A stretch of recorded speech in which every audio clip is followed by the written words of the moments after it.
Oh no, there we go. Doug, I did a reply all to everybody, but it actually has 0.00 for yours. So, All right. I got it here. All right. Are we missing anybody? Matt joining it?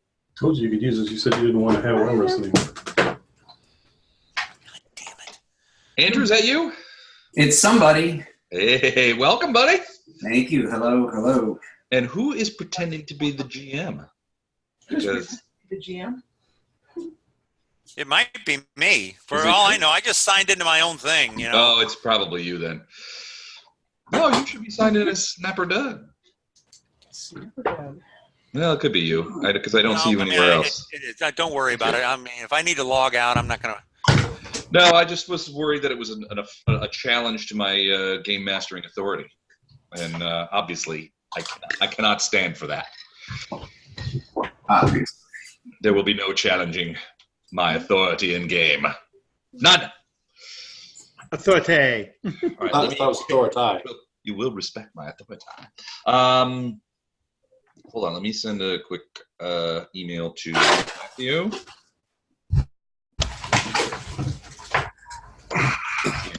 Doug, Yeah. highlight your character and then do the macro. Highlight. Wait a minute. Just click on Snapper. Like on the character? Run the macro. How do you run them? Oh, it's got to be different for you guys as players.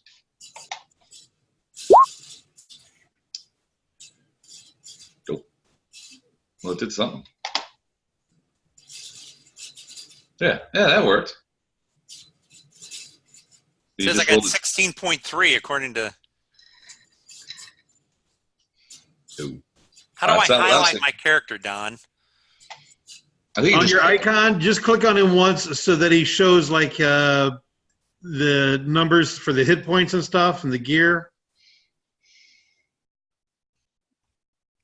You got to check that mark, though. There's a check mark you got to say to show that when it works. Oh yeah, go back into your macro, and in the macro, there's a checkbox inside that says "Show as token action." Got it. Save changes.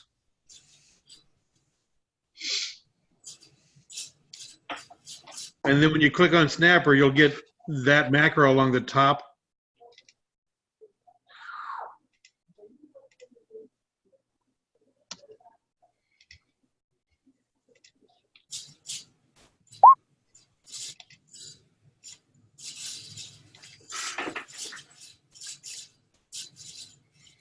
Did it work?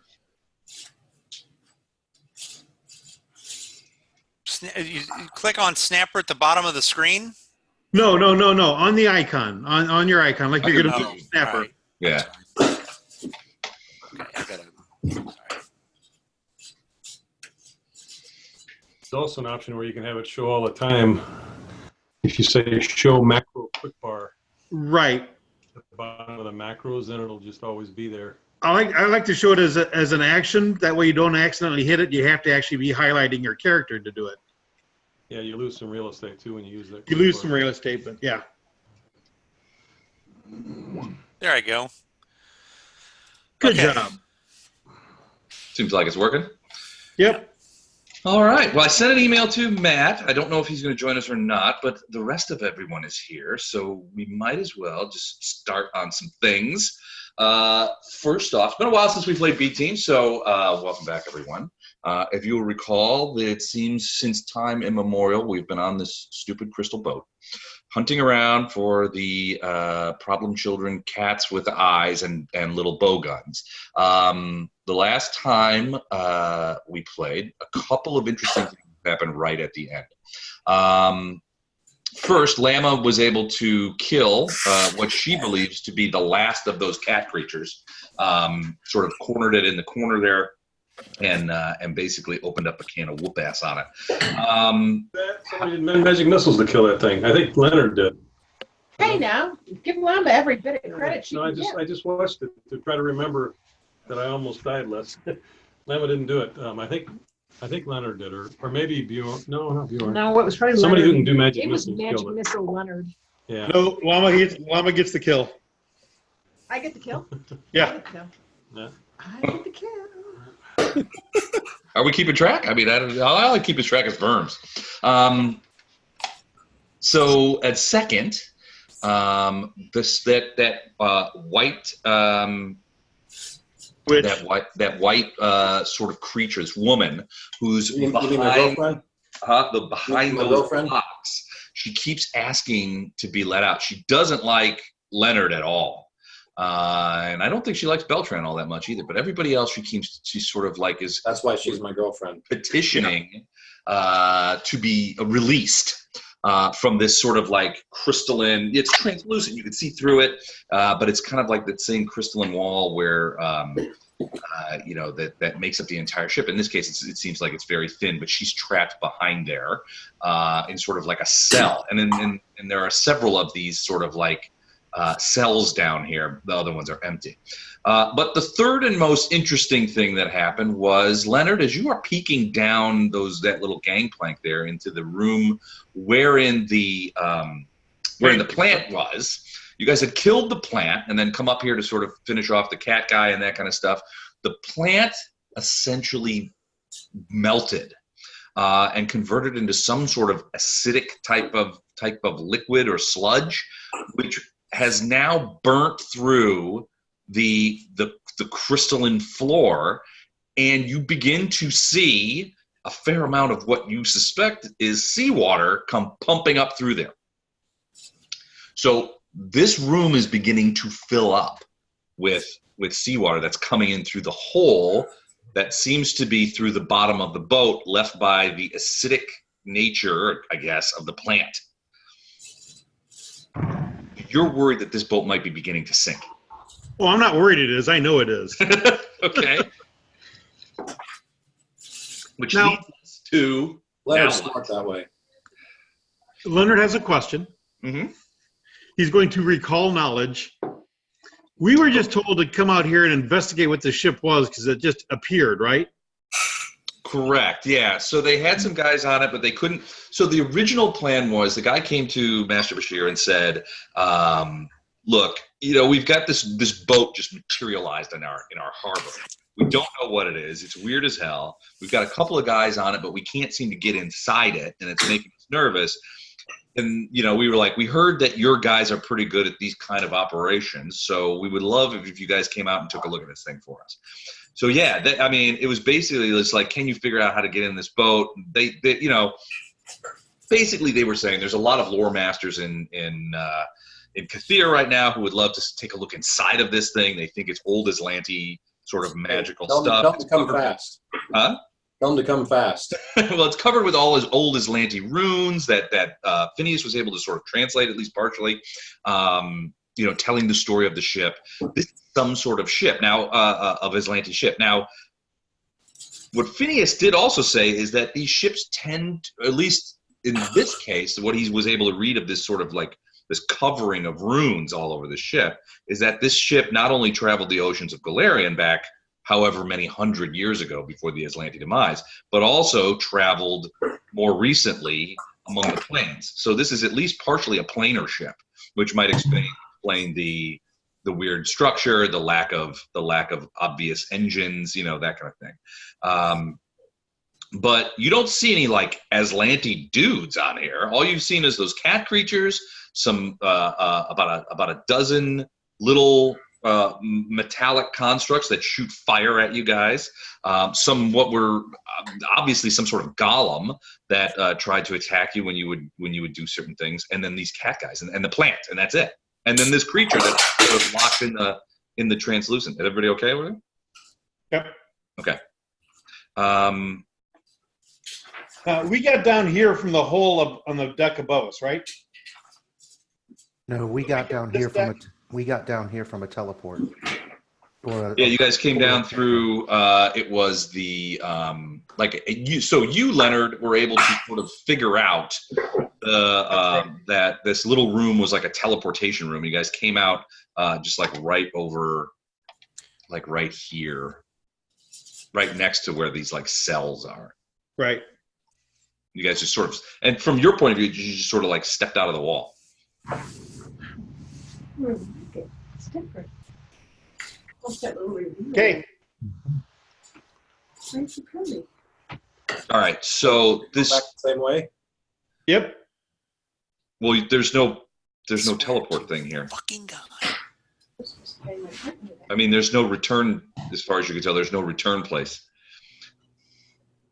So we have to go through the water. Is there anything, I was going to say, is there anything in the other room where the plant was? Because I still can't see half of it. You guys didn't, other than fighting it, you guys haven't investigated that side. Okay. There was a hole through the ceiling in that room. Yeah. There's a hole through the ceiling, yep. And now, there's a hole in the ground. Well, that was a poor design. Putting a hole in the floor. And is it filling up with water, I'm assuming? Yeah, so basically, to metagame a little bit, you guys have a boom clock. This thing is filling up with water pretty quickly. You're not sure how fast this ship is going to go down, but it's probably a foot deep in that room right now. So we need to hurry. Unless you want to go down with this ship. How many people can't swim? Is there people here that cannot swim that we have to worry about? Well, technically, I think I have some swim skill, but I'm covered in plate mail. That takes like 45 minutes to take off, apparently. So I'm -3. Kyle's got a 0. Holy cow. Wow. Well, I The only love you guys. person- It's really been great. the only Yeah, person, I think it's great because at least Snapper has the spell air bubble for himself. You guys are gone. It's filling up with water pretty quickly. Effectively, from a boom clock standpoint, I mean, you're not sure. Does anybody have like sailing or sinking ship skill or anything like that? Oh, I took sinking ship skill. I mean, Knowledge, doesn't do that? thalassophobia. About knowledge nobility. Don't know that that'll work. How about a heal check? So Les, is the creature is not free? Is that what you're saying? Because I thought the creature was free. So this incorporeal It's not thing- free. It's not free. Okay. No. Well, Kyle's going to go over there and try to look at where we came through and see if something will activate if he touches the wall. Okay, give me a knowledge arcana. Llama's looking at the hole in the ceiling. If the water is filling up the bottom of the ship, are we not going to raise like little bobbers that we can get to that hole in the what No, was? but- Well, I think Chuck's observation a moment ago is not salient there. I think Chuck might have to start stripping like now. Actually, Is he going to want to leave his armor here? no. The hole's in the big room, right? Yeah. Yeah. And we know there was a return teleport thing up there, right? Right. Okay. I'm going to say everybody get over here. I'm going to go to right under the hole, and then I'm cast and levitate. Oh, That was a nice. used magic device, Les. I don't have knowledge arcana. Okay. So 17 on used magic device. Can you cast levitate on everyone, or just the one person, or I can ferry people up. Hang on, let me look. you gonna cast it on you, or I was gonna say cast on Llama and have her carry people up and back and forth. Oh, you know what? It's actually, I can cast on other people, and I can cast 3 of them. Uh-oh. So Is, cast it on the fighters. Already Right. cast it on me. You still have prayers, so we have an add to skill checks. So before you guys start going around, we've still got initiative here, and I'd like to, if you guys are amenable to that, I'd like to continue on using the initiative rolls to counter, because I have written down a certain number of rounds that it will take for this boat to sink, and a certain number of penalties for people who go down with it. Like death? That's Well, not necessarily. Eventually. So here's the thing. I know how many meters the harbor is deep. I know how long it's going to take for the ship to A, sink the top deck below the surface, which means the interior compartments will be filled with water, and 2, hit the bottom as it sinks below. You guys don't know that number of things. All right. So let me So fix I need to move back. We didn't do anything. We're starting like at the exact second we ended last time. Yes. Okay. Goes right there. So nothing in the wall unless there's that portal we took is missing, gone. What did you roll? 17. Yeah. You don't see any. So you remember from up on the second level. You remember that there was like runes on the wall, and there was an obvious sort of place that you would go into. None of that is here. It looks just like blank wall. It's not covered in runes. There doesn't look to be any additional way back that way. Okay. So the wall makes the Nelson line. Yeah. I'll go back with the group then.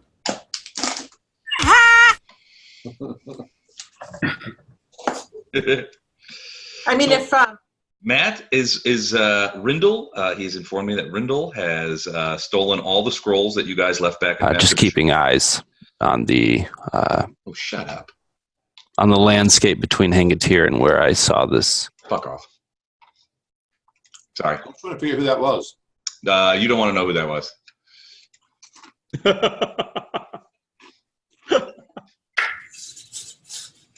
can I carry? There was no one. Can I carry Bjorn's hardware armor? Can you carry it? Okay, here we If go. we're going to levitate out of here, you shouldn't have to worry about that. So whose turn is it?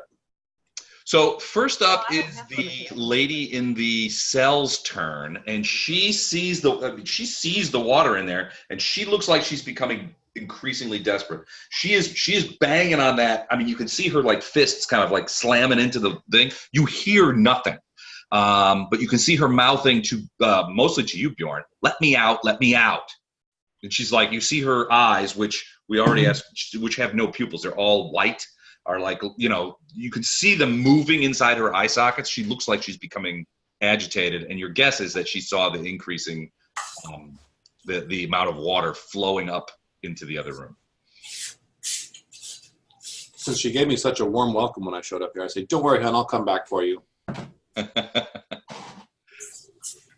Maybe there's something about you that you know, some people like. It's like dogs just don't like some people. Maybe it's something. Yeah. Like The whole dog analogy is pretty good. All right, so she's doing that. Solarian is up next. Where's Dan? Is Dan on?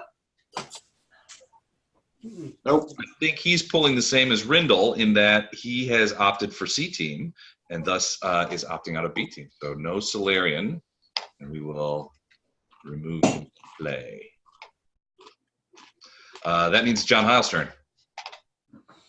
I was going to reserve and wait for the levitate plan that's going to go into effect. All right, so you're holding. As a free action, I'll tell everybody you need to get under the hole because you can't move side to side. Under the hole. Okay, so can Hey, Les, where is that hole in this big room? It's you should be able to see it if you on the move floor. there so that you can do. I don't know why it's lighting like that, but Is that the hole in the floor, Les? Don't we need a hole in the ceiling? it's right above it.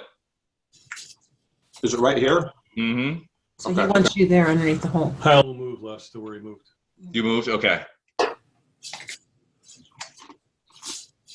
Where did you want us, Mike? Did you want us underneath the hole or in the blue circle? What's your vision rate, John Hile? Are you 30 feet, or do you have dark vision, or? Mine should be 60, and I can't see in there. All right, hold on. We'll fix that. I have low light vision. So 30. It's double normal vision in darkness, and in almost darkness. All right, 60. So let's go Mike, ahead where and do did you say you wanted us? Mike, Do what? Where's where did you say you wanted us? Under the hole in this room over here. So the water's not so full that we can't stand here right now, Les?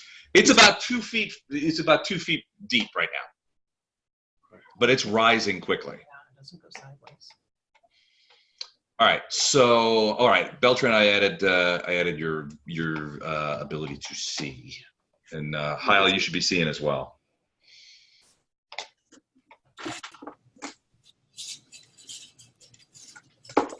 Do not know why that is doing it that way. It is so weird. But okay. So you guys should be able to see properly now.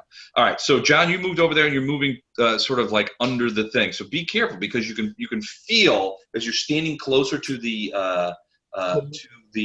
hole. You can feel that water coming up, and it's kind of like it's a significant amount of water, so it's kind of pushing you around a little bit. So the hole in the bottom is exactly over the hole in the ceiling? Correct. Okay.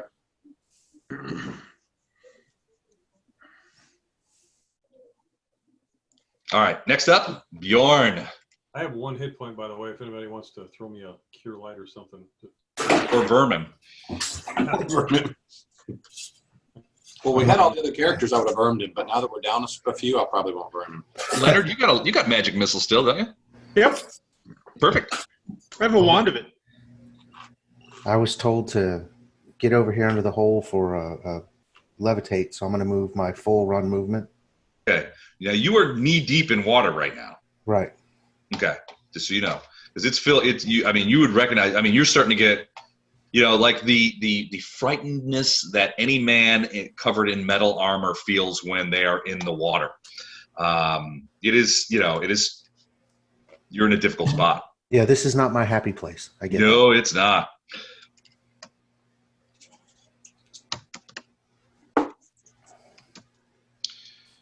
Okay. All right. So that's him. I think I lost my friggin' keyboard again. If you can believe that shit. I did. My keyboard stopped again. What is it with this game? So you'd like me to stop doing that still? You need an external keyboard. Yeah. I have a keyboard. It's a laptop. No, you need one so you can unplug it and plug it back in. What's going on here? All right. We'll just keep going like we did before until things. All right. So I believe that is Lama next. Lama moved over by John Heil and flipped him a cure light. Okay. Like a potion or? Yeah, a potion. Which I said, don't move. I got this. Sploosh. And then I'm going to start teasing Bjorn. Get over here, lead butt. Mike, you're going to levitate him, hit his head on the ceiling several times, aren't you? Yeah. All right. Is that it for you? That's it. All right. Leonard. I've got my rod of lesser metamagic lesser extend, and I'm ripping out a scroll, and I begin casting. It's going to take me a full round to cast what I need. Okay. All right. Interesting. Decided to do a little light reading while the boat is sinking around him. Snapper's up. Do I see the Gordon's character get some healing? Oh, He hasn't taken it yet. Okay. All right, then I begin to summon. I begin to summon a creature. Get over here, and I begin to summon a cast. It's going to take me around. Or you could just heal him. Again, that's why I'm asking. Did I see him get a healing potion or anything? He's so badly hurt, one healing potion isn't going to do it. I burst. Okay. And that way you heal everybody. Yep, 17. Max burst. All right, everybody in range gets, which is everybody, I think, gets 17 Which is everybody. back. Excellent. You're annoying as hell. Beltran, you're up next. Wow, Llama just went down in health. You did? I'm coming down to here. Channeling negative energy. Yeah, I'm channeling negative energy. That's what I'm doing. I'm going to hit Llama with the levitate and tell her to grab John and you guys head up top. The spell at my level can lift up to 700 pounds. So as long as the two of them together aren't more than 700, she can do that. Shouldn't be. I can't imagine if they're more than 700 pounds. Unless they had a big lunch, then they probably can't. Llama and the Beltran, give me a perception check.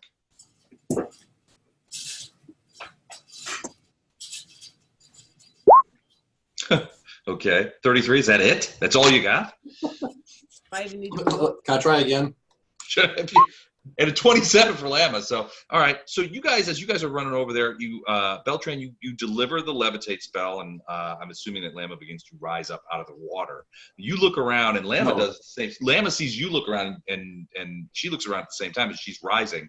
And you both see that there is a staircase over in the southeast corner going up.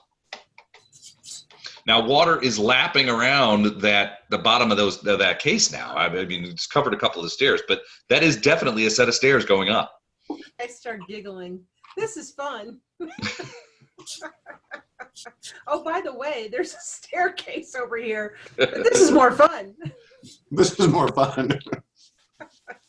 She's going to start floating up and like flipping over and over. And exactly. All right, so Lama, you have Hyle by the throat, under the armpits. Well, he's very attractive, so I imagine she's taking advantage of the situation as Lama normally would. They begin rising up. So I'm assuming that you guys are ignoring the woman in the translucent cage. I told her I'd be back for her. Be back for her. Okay. Then John, it's your turn now. You're rising up. How fast can you rise using a levitate spell? 20 feet per round. 20 feet per round. Okay, so the ceilings here are about 25 feet high, so you can get well out of the water, but that water's coming up pretty hard. It's mid thigh on you, Beltran, right now, and same for Bjorn and Snapper. Leonard, your feet aren't in it yet, but that water's lapping at that top step. Well, wait a minute, because mid-thigh on Beltran is my ankles. Okay, so knee-high for you then. Just above the greaves. Your greaves are starting to get a little moist. All right, John, do you do anything other than kind of allow yourself to be carried upward? I hang on and slap Lama's wrist when she starts getting too friendly. Gotcha. Wise idea. Just immediately, yeah. Les, we've gone back and forth on the second floor, right? The one that we're going into, so it's not going to be where we get up. We know we can get out there. Yeah, all right. Drink your potion. I'll drink my potion too. Was it light? Well, I'll save that. I mean, everything's dead right now, so I'll give you the potion back. I don't need it. Oh, you can keep it. I'll tell him. I'll tell you I got 4. Keep it. There's probably another fight there, so you want to go that route. All right. Just so you guys know, you guys suspect that this entire floor of the boat will be filled with water by the end of round 3. We are at the beginning of round 2. For what? Okay. Okay. All right. So that's John. What's Bjorn doing? You see them start to float up towards that hole. Okay. I can get here since they're 20 feet up, right? Yeah. Yeah. So I can get next to Beltran, and that's only a regular move. That's not running. So that's sloshing through the water. I yell down, I'll be back for you, lead butt. Hold on. Lead butt. Actually, as free action, I'm going to call this Snapper and Leonard. Do you guys have a way to get up there? Yes. Yes. Then I'll call it to Lama. I'll bring him up. Okay. She's like, no. I'll come get him. So what's up with the stairs? I didn't tell you guys about the stairs. Are you guys trying out the stairs or?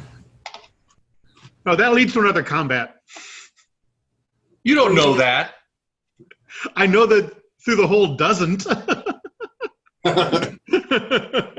Well, I find this to be. Now you've done it, Don. It probably didn't, but now it does. Don't blame us, Les. You're the one who put the hole in the ceiling. I did do that. I did do that. All right, hold on. I got to do something here.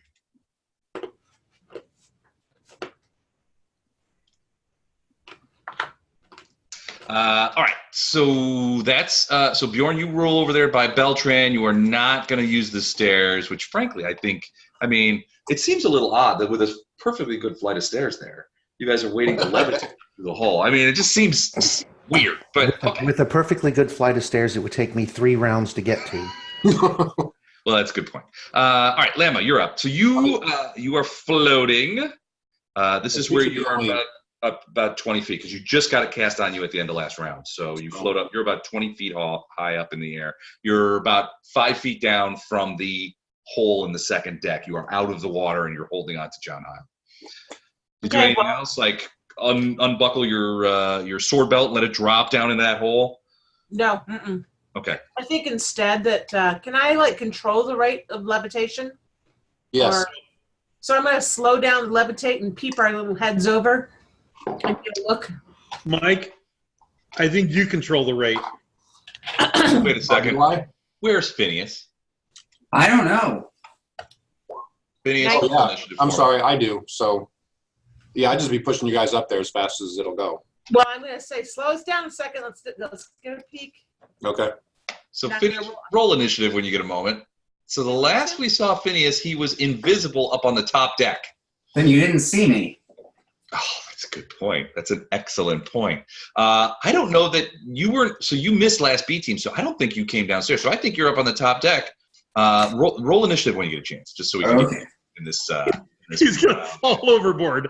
I got to ride back to shore. I'm wondering where you people are. 18. All right, hold momentarily. Let's get him into the initiative queue here. Well, had he done it right. All right. Okay, and we were on Lama, so we're gonna do that, and then we're gonna do this. All right. So Lama, you're what were you gonna do as a secondary thing? Sorry, I just wanted to be slowed down in my movement so I can peek. And I rolled a 19 perception check. So what are you peeking at? Peeking over the top. Oh, you haven't got. Well, I guess yeah, you're pretty close. I cast that last round. You don't see anything specific other than a dead like golem guy laying on the floor, and that's it. Then I set John Hyle there. And you can't do that this turn. It's too high. You can peek, but you can't like push him up there yet. I thought it was only 5 foot from and I got a 20-foot movement rate. You're not moving. You're floating. You're just standing there while Beltran floats you up and down. Right, but I thought he both floated me up 20 foot before at a 25 foot ceiling. So I'm only yeah, that's true. She stands what 6.5 feet tall. So I guess you could probably throw him up there. So that's what I do. And then all right, give me a quick strength check to make sure you don't like bash his head up against the deck or something. Wow. Thanks for that, Les. And then, so do we hear him? You know, when you throw people, accidents happen. Do we hear him yelling from up there? Consent is important. I don't think we hear that. Okay, no problem. So, John, you end up sort of flat on your face on the upper deck where I'm taking you. And I'm going to yell back down, do it again, do it again. Do it again. No means no. And Lama is peeking around there. Put it right here. Put this in the back. Lama is floating upward inside the thing. And I can't believe my stupid keyboard is doing this thing again. And John, you are thrown off to the side. Excellent. Why don't you just take a minute and reboot, Les? Isn't that what fixed it last time? Yes, it did, but I'm worried that I get another thing. I guess I have to though if I'm going to put Phineas in the thing. All right, so I'm going to reboot. I will be back momentarily. Put clothes in the dryer.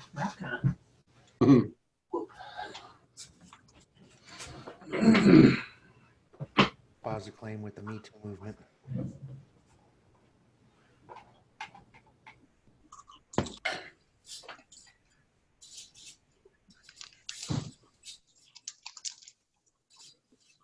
Says Leonard is the host now.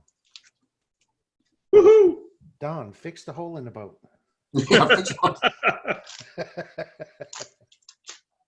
So does he still have this recording? It says host. It doesn't say repair person. Ah, damn it. Probably is recording. And yes, it still says recording.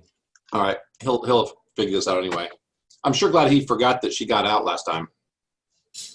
Yeah, I wasn't going to say anything. I was fearing for my life You did say something. she didn't like me at all. Gordon did point it out, and he said no. So I figured that was a retrace. We tried to let him know, but Because as I recall, the last act of that cat was to open the door. And it was something we couldn't hit. Yeah, it was nasty, and I think, isn't that the thing that dropped John down to like 1 hit point? Or I killed him or something, or almost killed him. Gave me a heart attack. Yeah. I remember I did dispel magic or something like that. Yeah, did a spell that caused him to be afraid enough to have a heart attack. Yeah, that was a nasty piece of work. Phantasmal Killer. So we will all salute lack of memory as that thing goes down with the ship. Yeah. Bet. Alcohol. Yeah. Yeah.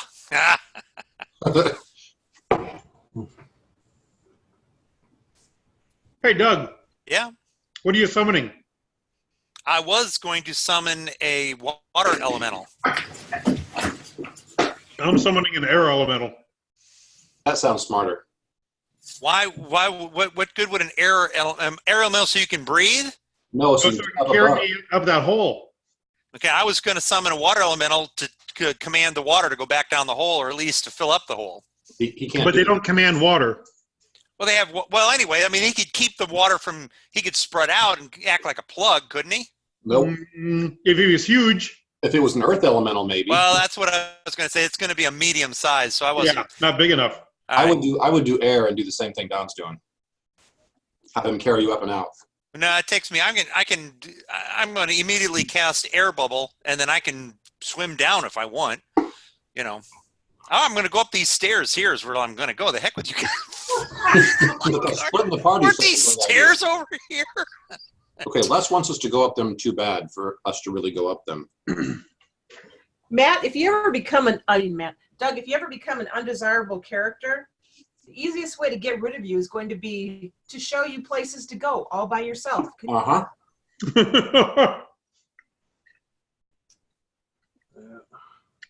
Doug had a shiny kitty. Hey, now, Doug, whatever you do, don't go there. So nobody thought of summoning a big fat whale to plug the bottom of the ship? I can't summon a big fat whale. That's unfortunate. I also can't cast Wall of Force. Right. Well, Which I looked at. I don't think we're high enough level for that, are we? We are not. I can do stone shape, so if this thing was made of stone, I could fill it in, but there you go. But it's not. But it's not, so I won't. John Howell's 4th level. All he can summon is ants. Well, at this point, without the help of Beltran, I can summon myself to the bottom of the ocean to drown.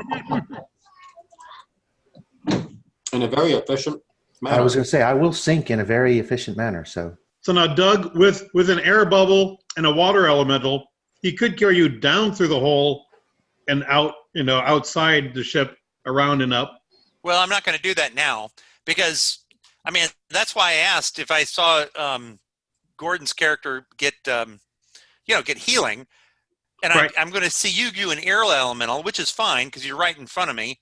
And it's like, okay, everybody's, abandoning this, which is fine. So I was just going to go over here to the staircase then. Beltran did call out to you to see if you had a way to get up and out of here, and you said yes. I do. It's called the staircase.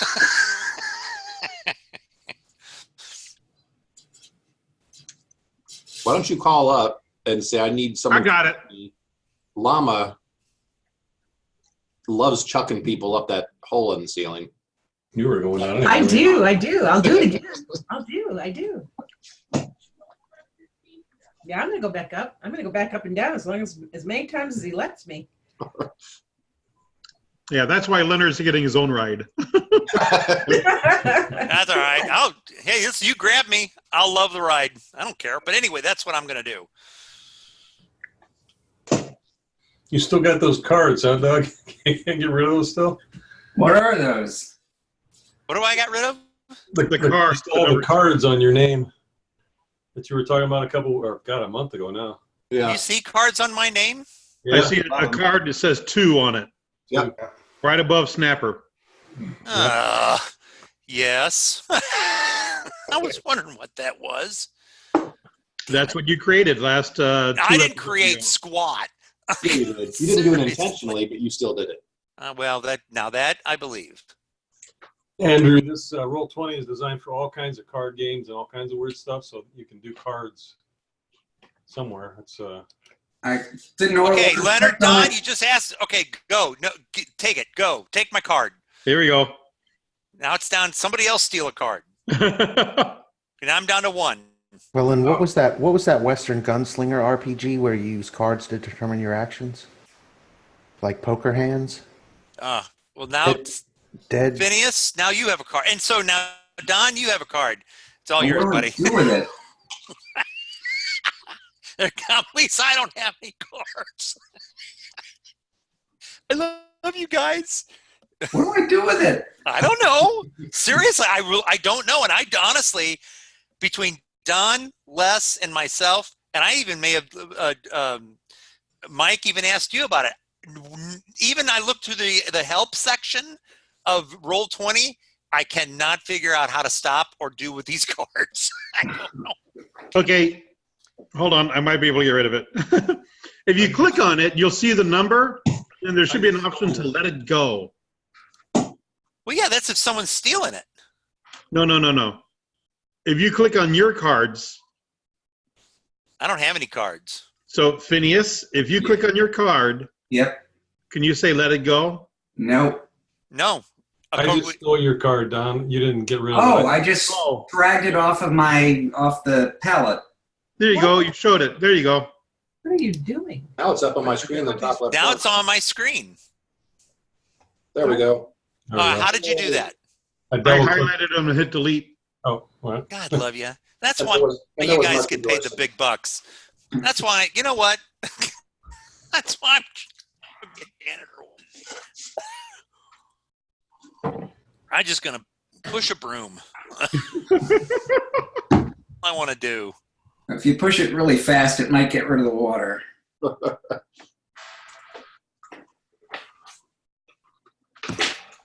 See you, Les. Yep. Can you guys hear me? No. Not at all. That's why I love playing with you guys. Well, maybe just a little.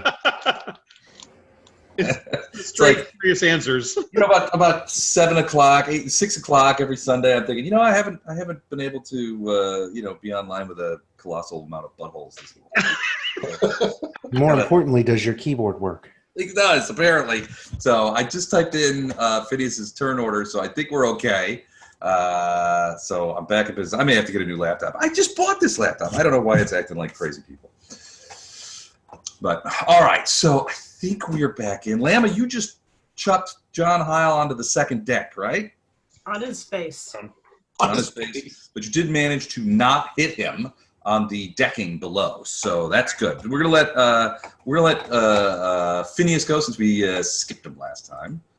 So Phineas, go ahead. So you, Phineas, are on the top deck. You're sitting there. Can you see there? Yep. Oh, yeah. You're still invisible, but you don't know where everybody's. I mean, I guess you probably have an idea of where everybody's gone. But give me a perception check, or knowledge aquatics, or knowledge Titanic, something like knowledge that. Listing. Or just look at the back of the boat. Okay. Knowledge you're screwed. Knowledge this boat's motherfucking sinking. All right, what did we roll? What did we 15. 15. All right, so you would definitely feel, even with a 15, I think you would definitely feel like something is wrong with the boat. The boat is starting to sort of like list, and maybe the back end is starting to sort of sink into the ground. Ground, not the ground, no, ocean. You're not entirely sure, but you're starting to worry that your friends have done something really bad down under there, and they're not popping out of these walls. So I mean, you're not sure where they are. First clue though is that the boats that are tied up, the little rowboats that are tied up next to the ladder that you guys have stuck on there, are sort of like clanking around each other.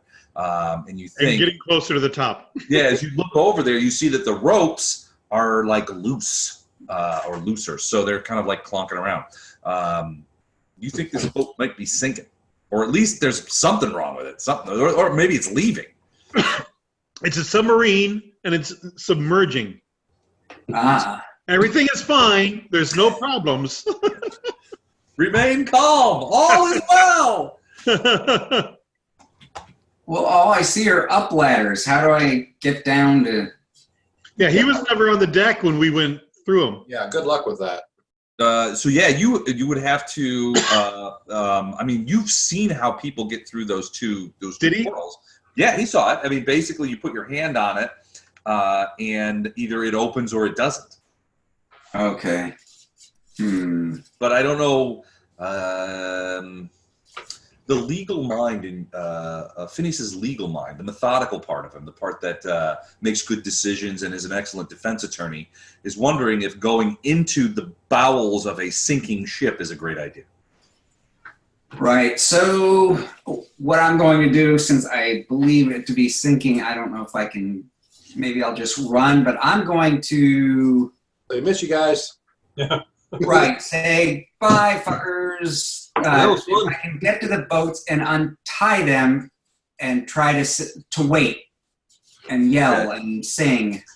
All right, so you probably won't get a chance to untie them. You'll move up. What's your movement rate? When he's getting off a sinking boat, it's like it's faster. It's 30 feet. 30 feet. All right, so let's just do a quick snapperoo here. So you were standing here. That's even if you. Well, what kind of armor are you wearing? Light. Light. Okay, so you can get to the top of that ladder, but you won't be able to do much else. It just takes you that much time to sort of Top run of which ladder? stairs across the deck, back down into one of those little pavilion decks. And what here? No, you can get to the top of the top of the ladder. I'm sorry. You can get to where you were, but you can't do anything else. Oh, okay. You can get here. All right, and I'm just gonna sing at the top of my lungs or I guess I can't do that. I'll pant a lot. All right. That's great. Excellent. Gilligan's Island theme song? Yes, I'm panting the Gilligan's Island theme song. Oh, I want to hear a sample of that. I'm That was better than I thought it was going to be. Wow. Let's see if this works. Just didn't hear it tell. Started from the This is the theme song of this entire adventure. was a mighty sailing man. wow. I walked out of the room and I heard this coming through my house. Twice as loud as everything else. I'm like, where the heck's Gilligan Island coming from? Don't worry, little buddy. You're gonna get out of here. Our bard, man, taking care of us. He's panting to the rhythm of All right, Leonard, you are still down there. Water is coming up. It's above the stairs now. So the water in the area where you and Snapper, you're standing in probably water that's above. Well, it's above your belly button. So you're going to have to move through it. You know, that kind of thing. Leonard, that water is probably up to your knees, but it is. Yeah, I mean, we're in the middle to the end of the second round. It's going to fill this whole place up in 3 rounds. So I mean, it's filling. What is that? That is the number of small air elementals I summon. Air elementals. Okay. Did not see that coming. Let me see if I can find you some. I guess I need to do that. Hold on a sec.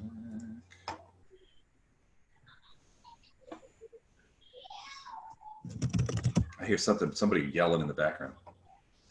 That's why I left the room. It's my kids. It's your kids? Yeah. All right, here we go. Air elemental. Okay, so let me. And you get 3 of them, huh? Mm-hmm. All right.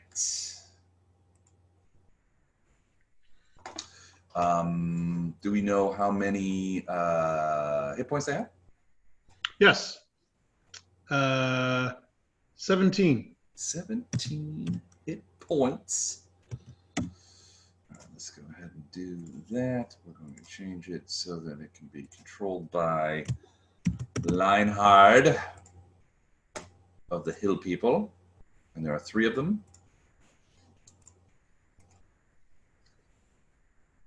All right. Uno. Doso. Tres. All right, what do? They materialize. Now they can do an action, but you're busy, I think. Well, no, you used your whole last round, so you. I used whole last round to get them here. Yeah.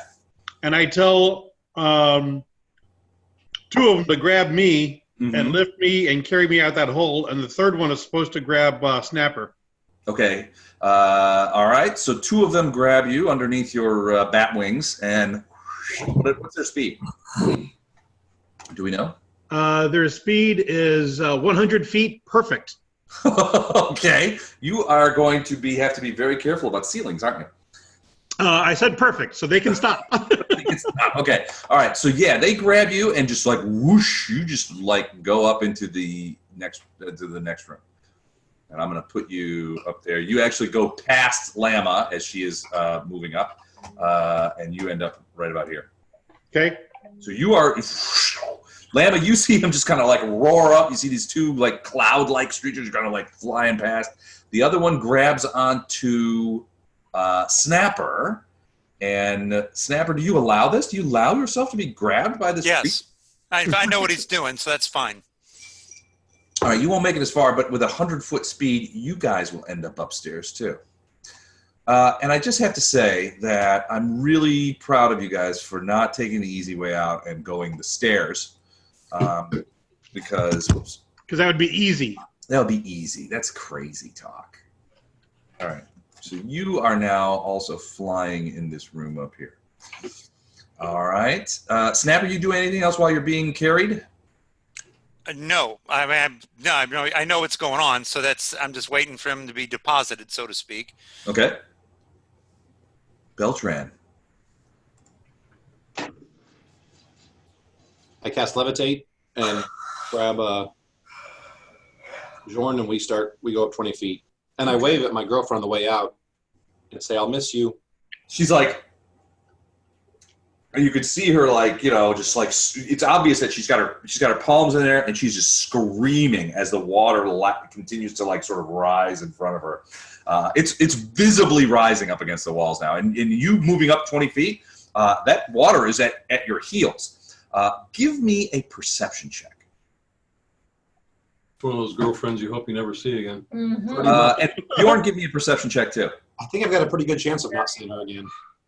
24. Beltran, you don't see it, but Bjorn, as Beltran is sort of lifting you up, or you guys are, I guess he's not lifting you, but you guys are both on the levitational pad as it moves up. You happen to look down, into the water, and you see what looks to be the unmistakable sign of what looks to be some sort of fin cutting around through there. Something's moving under there. Now, you can't make it out, but it looks very much like the triangular fin of perhaps a shark. Do I hear cellos? Not yet, but once I get on YouTube, you will. Okay.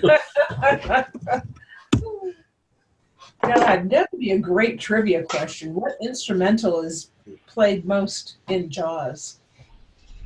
We just this afternoon, interesting you say that. Just this afternoon, Cass and I went with another couple to see or to listen to the St. Louis Symphony Orchestra play the music of that composer, and Jaws was one of them.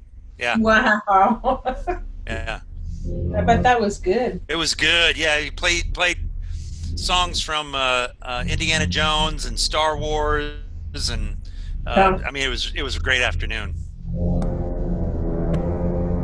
Yeah, that's all cellos. Yep. That's awesome. Wow, that should be bonus.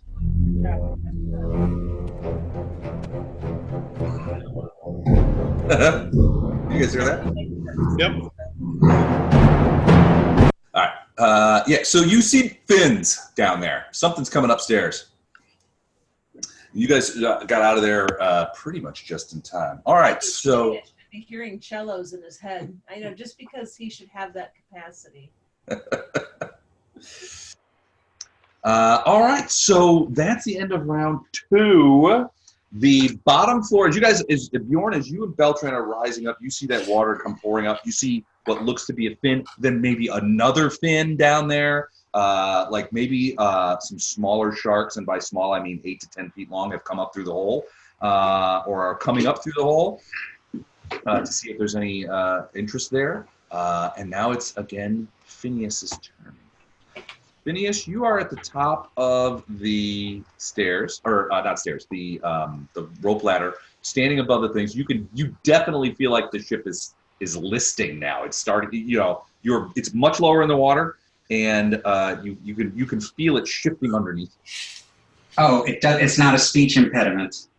No. Okay. It's not a lisping. Listing. Oh. I'm going to untie them and climb down. Okay. So you're going to cast off all those ropes? I mean, they're all sort of like tied together. Well, if they're all tied together, then I should only have to untie one, right? Well, I mean, it's like several of them are tied to the ladder itself. A couple of them, sort of in the back, are tied to the next one. Well, how many could I free in one turn and climb it? I think 2. You probably. I mean, they're made to sort of be broken away. I think you could loose 2 in one round. And would that be enough? I mean, I guess we used all those boats, so we need all those boats. Although some people mysteriously disappeared. That is kind of creepy. What do you mean some people mysteriously disappeared? Oh, they went with the C team option. Oh, that's right. Some people are, Rindle stole all your scrolls and is opening a pawn shop in Opara. Right. All right, so you could get 2 of those unhooked. Are you going to get in the boat, or are you going to sort of stay on the ladder? Well, can I untie and get down, or if I don't go down, can I untie more? I'm just trying to figure out what I can do. It would probably, from your point of view, it would probably be easier to get in a boat and untie it, because then you could like maneuver that boat around to untie the other ones. If you untied it from the thing, there exists the possibility that it starts to float off on its own before you can get in it. Got it. Okay, I will follow. Weren't there people in those boats that took us here? Yeah, they took off. Oh, okay. I'm under a boat. Yeah, I'm working on that. Glug, glug, glug, glug, glug. All right, so what I'd like to do is get in a boat and, as much as I can, loosen the others and hold on to their ropes. Okay. And try to stay near a ship, but not too near, because when it goes down, it's going to create a suction. That's a myth, by the way. Is it? Yeah. The problem is not so much that. Wait, you said it's okay. Never mind. Boats don't suck you under when they sink. What happens sometimes is that the air that is trapped in the boat when it sinks is released all at once upwards, and that those air bubbles create an area inside the ocean that is a mixture of air and water, and subsequently far less dense than regular water. You could swim in water, you can't swim in air, and what happens is you end up sinking, and then when those air bubbles reach the top, and you find yourself however far down underneath the water you are, to somebody at the top of the water, it looks like you got sucked down. Ah, okay. That's cool. They suspect there's a growing school of thought that suspects that this is the reason for. Remember when the Bermuda Triangle used to be a big deal back in the 70s and 80s, and people were all like fried about it. So as it turns out, the region underneath the Bermuda Triangle, the seabed, has a lot of methylate crystals in it. And what they think happened is that occasionally, if there's a ship going by, and that methane gas gets released from the seabed, which happens occasionally, this density effect is methane gas is much less dense than air. And so it mixes with the water and creates an environment where if you've got a big ship, that ship's just going to go sink right into the water. And by the time the methane is dispersed, the boat is sunk. Or they have sea cows down there? It would happen within seconds, they say. What about planes, though, Les? There were a bunch of planes that got their... I don't know about that. Maybe they were breathing the methane or something. I just explain. As far as I know, the methylate crystal thing only explains things that are on the surface of the water. I don't know about the planes.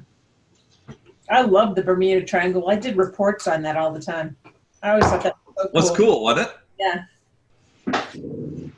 I'll tell you what, if you're into that kind of like weirdo stuff, you should read David, I'll send you the link. So there's this guy and he's like a huge Bigfoot guy. So I don't know if I believe in the whole Bigfoot theory, but basically he's a data statistician and an ex-cop, an ex-federal agent. And he got interested in disappearances in like national parks and forests. And he put together this like whole thing of like where he analyzed all the disappearances and the circumstances under which these people disappeared in national parks and stuff like that. And he's like, look, there's a pattern here. And he demonstrates this pattern. And it's really freaky. Huh. Probably a master serial killer. Yeah, do send that link. I think his name is David Politis. I'll send you the stuff for him. It's really freaky. Huh. Anyway, enough of the cryptid tales. So you're in the boat. I put little X's on the boats that you were able to unhook from the bigger boat. So those are sort of like, I'm assuming you're tying those ropes off on your own gunwales kind of thing to make sure that they don't float away. But you've got like, you're in one boat and you've got 3 boats loose. The other ones you kind of have to like push through, so you're going to have to move a little bit to get at them, but you can. Okay, so yeah, whatever I can to gather them up and try to have them ready for an escape. Okay. All right, sounds good. Fezzik gathering horses. I'm sorry? From Princess Bride. Oh, that's okay. I get it. All right, so now John Heil. We are back on the second deck. You have been thrown. You're prone. But it won't take you a moment to deliver. You can hear sort of the glug glug sound below as the water begins to fill up those chambers. We are in round 3, so by the end of this round, the chamber that you were just in would be filled with water. You also see the heads of Beltran and Bjorn coming up through the hole. Lama, you would get a bird's eye view of these guys coming up. She would get a free rope on anybody she wants, basically. On Bjorn. Oh yeah. Anybody who needed to be held by me, I thought I held do. Oh, hold me. Hold me. Gordon. Get through this portal thing. Yeah. I need you bad. All right. Lama could Does anyone need to be held? I mean, that's a loaded question, sir. We could all use a little hope. How come he's listed as GM? I don't know if I can get through that or not. What do you mean? That portal, we never tried to see if I could get through it. Someone just grabbed me and brought me through, so I don't know if I can go through those portals. John Heil can. Mm-hmm. John Heil did. And I think Leonard did too. I think Leonard could too. Yes, Leonard did. All right. Well, I guess you've gone across the other side of the hole. What are you going to do? I'm going to try to get Lama to take hold of my hand and walk through. Okay. Lama. All right. So you're going to sort of like. She needs it. Well, so she's going up there. I think Lama, you'll have to catch up with him in a moment because Bjorn's in between you guys. Yep. Initiative-wise. All right, Bjorno. Well, I'm pretty much at this point at the mercy of Beltran because so you guys he's levitating me up. We're only about 5 feet from the top. You're only about 5 feet. Our heads are probably right about at the level. Yeah, I mean, you guys could. Yeah, you guys are right there. So you guys, this turn, will. Hold on, I'm going to move you up. So you guys will come up above the surface. Of the hole. Of the hole, yeah. You probably got 1 action left. I would think so, yeah. If you want to like jump off or anything like that. Well, once I'm on solid ground, I'm going to move towards the portal. Okay, so you're gonna jump off on this side then. Well, yeah, I'll jump off on whichever side I can, and then. So if you put me here, that would be my move to get here. Okay. If you put me on the other side, obviously I could be closer to the door or to the portal. All right. No, I think you would jump off on the left side actually. Okay. All right. I'm going to move there and wait for Beltran because I think I'm not entirely sure, but if I remember correctly, I can go through this portal, so I can attempt to take Beltran. Did you go through with somebody? You went through with Leonard, didn't you? You know, I don't remember I went through one of them. I think it was the teleport down to the third below deck. I don't remember at this point if I went through the top one with someone. I feel like I remember that Leonard brought you through because Leonard was frightened of what he would run into on the second deck, and so decided to bring a bodyguard with him. A bodyguard with him. That may well be the case. Yeah, that may well be the case. It's been a while since we came through this portal, so I don't remember. Good point. All right, Lama's up. Lama's going to take John Hiles in. Okay. Grab onto his hand, and you guys are looking up the stairs towards that shimmering portal. Are you going to, like, go past him and drag him, or? No. Okay. Fine. Leonard? I'll kind of keep an eye over my shoulder to see if anyone needs help, but I'm following John Hile. That's good. Okay, so let me just get my ducks in a row. Do I think I can only take one person, or can I take multiple people with me? Your recollection from before was that it, as far as you remember, it was one person. That's all you brought with you. That's all I brought with me.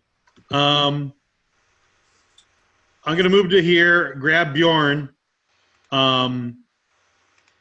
Snapper, Beltran, get by this door because I'm going to come back for you as fast as I can. Okay? Okay. I'm going to try to take one of the air elementals with me also, just to kind of test if I can take multiple ones. If as soon as I find out I can't take more than one, I'm letting go of the air elemental and just taking Bjorn with me next turn. Okay. All right. So run that down for me again. So you're flying up the stairs past John Hile. I'm going to wait for John Hile to go first. He's coming up. He's taking Llama with him. Right. Okay. You're just going yourself. You're not I'm going to take no. I'm taking with me when I go. I'm taking Bjorn with me. I'm going to try to take one of the air elementals. Okay. So you're if like, if it seems like I can only take one, I'm letting go of the air elemental and just taking Bjorn with me. Okay. All right. Got it. What about you, Snappy A? Well, if I'm being abandoned by. Seems like that. Yeah.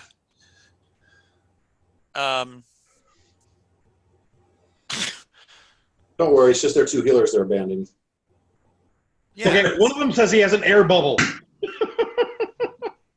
Beltran, I'll Snapper look at each other like, hey. I'll prepare an action, but I'm going to, I'm going to delay, I guess. Yeah. Well, get by the stairs. I'm getting. I told you and Beltran to get by the stairs. I was going to come right back for you. All right. I'm by the stairs. You're way up the stairs. I know. He's out there. I'm going to move you back. I think what you wanted was like that. Right. And you're taking your elemental with you? Well, that's what I'm saying. I thought, why don't you just have one of the elementals pull me up with you? Because there's a magical portal. We have to go through a portal. All right. Okay. That's where I'm going. Yeah, they can't just fly up somewhere. There's a portal we have to. I know. All right. All right, cool. All right, so that was Snapper. Now Beltranio. I'll do the same thing. I'll just come over here and wait to be escorted through. Wait to be escorted through. All right. Phineas, my good lad. All right, that is the end of round 3, I believe. And you can see the water has reached the edge of this area right here. Yeah. It's filled. The bottom is filled, as far as you can tell. The boat is beginning to list pretty significantly with the water that's filling up the weight of the water. It's getting difficult. You're starting to. It won't be long where it will be difficult terrain to get up to move, as the boat begins to sink. But let's go up to where Phineas is. Phineas, what are you up to, buddy? Well, I am trying to gather as many of the boats together as I can. So if I can untie them and then tie them to my boat while I'm singing Inspire Confidence to myself. Okay. I'm doing a good job. All right. Good job. All right. So you start like Winnie the Pooh. inspire competence, and you're going to try and push your boat over to these other boats. Right? Yeah. Go over there. I'm just going to, actually, I'm just going to move you over to the other boat. That's all you're going to be able to do right now. You won't be able. You'll be able to untie this one, but that'll be it for right now. Will I secure the others? Yeah, they're not going anywhere. Okay. So you've got this one done, and you're on that boat, and then this one is already untied. So it's still there. It's secured. You just kind of got it looped around the ladder, but they're sort of floating around a bit. You can untie probably the other two next round. Well, how many will each boat hold? 2 people. Okay. And do I know how many people are left? You have no idea. Okay. They're all below decks. There might not be any, guys. From your point of view, there might not be any people left. That's why he's getting the boat, so he can sell them, and he can, He's gonna make out like a bandit. All right, back below decks as we go see the below decks. John Heil. All right, here's you and Lama, I'm assuming. Yep. All right, so you go back up to the portal. You hit the portal. Touch your hand to it, and again that sort of like grayness kind of pops up, and you do hear that voice in your head, which you do not understand. It's like "Warta," and it opens. You and Lama can move through to the upper deck. We will do that. All right, I'm gonna move you up there. First, I'm gonna put you in the water. Put you over there into some more water. You guys end up right here. I'll show you where you guys are. So you guys are right there. You come out of this portal, and you sort of just like pop out. The sun is bright and that kind of thing. There's no one around. But they can hear me singing. No. Inspired competence is what sort of range? I thought you were panting. I don't know if we would hear panting. I'm not panting anymore, am I? Give me a perception check. You're on the water. Noise travels. I think you might be able to hear them, but you might not be able to get the benefit. I think the benefit is 30 feet. Is a 30-foot. Yeah, what that radius around me. Mm-hmm. Is it a move action to go through the portal? But can they still hear me? But it slows you down, so that's as far as you're going to get this round. That's what I'm checking. I'm going to have them do a perception check to see if they can hear you. Perception. That's 9.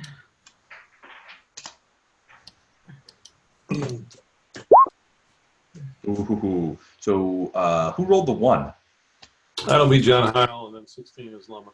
All right, so John, you're just looking around trying to figure out. You're kind of figuring out where is everybody. But Lama, you can hear what sounds unmistakably like the dulcet tones of Phineas. I hear Phineas, I say. He hears the final countdown. I hear Phineas. I hear Phineas. No, that's Inspire Courage. What did we have for? I think it was Whippet was Whippet good. Yeah. Was Inspire Competence, if I recall correctly. I think you are correct. Yeah. Cool. So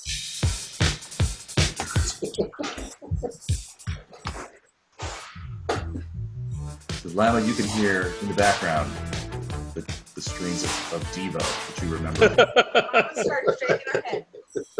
Bjorn, you're up. All right, so they have disappeared. The stairways are open. Leonard is flying past you. Bjorn, he reaches out to grab you. What do you do? Well, if I went through with him before, then I'll allow him to grab me, grab him back, whatever, and try to pass through the portal. Okay. So you're going to just like hang out there with him until his turn, when you will go, you're basically holding, and you'll go on his turn? Right. Okay. Lama, you moved on Heil's turn, so I'm going to say that you can't really do much here. I'll give you one action if you have something that you want to do at this point. I'm good. I'm just gonna start heading as soon as I can towards Phineas. Okay, sounds good. Leonard. Okay, me, Bjorn, and the first elemental go through. Okay. Leonard, you touch the thing. You hear. Now you can't speak of Aslanti either, right? No.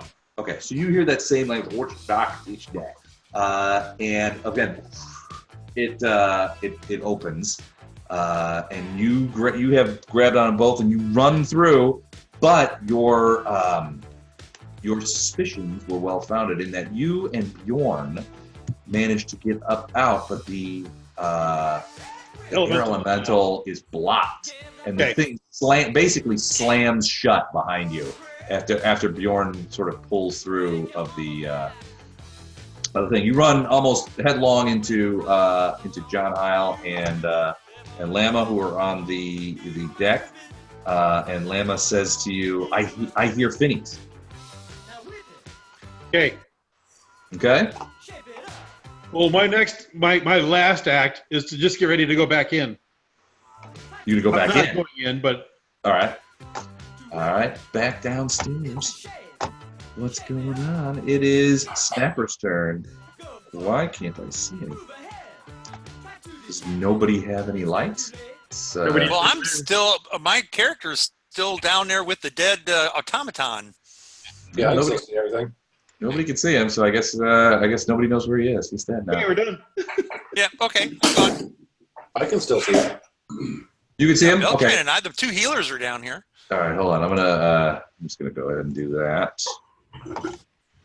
There we. That way, everybody can see you now. All right. So, Snap, what are you gonna do? Snap, you and Beltran. Do you know if you can't go through this, or did you just have someone take you? No, I went through the portal. Okay. Yeah, so I'm going to go up here and go to the portal. Okay. You gonna take Beltran with you? Yeah, I'm taking Beltran with me, buddy. Here, let's hold hands. All right. You want to touch me See anyway? you, Beltran. What is your ability score for? What is your? You're a cleric, so what is your wisdom score? Your ability score. Give me a second. Wisdom score is 21. 21. All right. So yes, the door opens up. You hear that voice in your head again that you heard before, and you and Beltran manage to make it onto the deck. We come out skipping. Whee! Skipping. I'm going to move you up there. Hold on a second. All right. There's a pretty big crowd in this area up there as you guys kind of come to the upper deck here. All right, it's not doing it.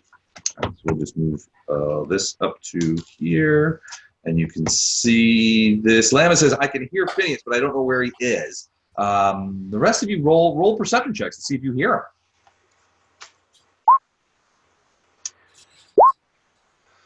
Mike, you and Snapper both hear him in the hear Phineas singing in the distance. Leonard, you don't hear anything. My computer picked that exact moment to freeze up. So what did I miss? Roll perception check to see if you hear Phineas. No, you don't. You and Leonard do not. Snapper and Lama do. Or the Snapper, Lama, and Beltran do. So you guys, Lama, you look at Beltran as he pops out, and you sort of like, I think Phineas is over there. I can hear him, and Beltran kind of like, and he can hear him too. As Snapper's like, over there, but everybody else can't hear anything. The boats. All right, so you yell out, "We need to get to the boats." Phineas, what are you doing? Phineas, you gonna undo these other two boats with your turn that you were looking What's at? that? Were you going to undo the other two boats that you had prepared to unhook? Is it my turn already? It is indeed. That was the end of round 4. I didn't hear the bell.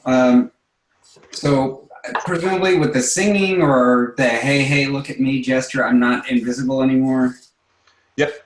Okay. Can I see them? Do I know how many people there are and how many boats we need? I don't know that you can see them. Higher. I would think you cannot at this point. Give me a perception check. Okay.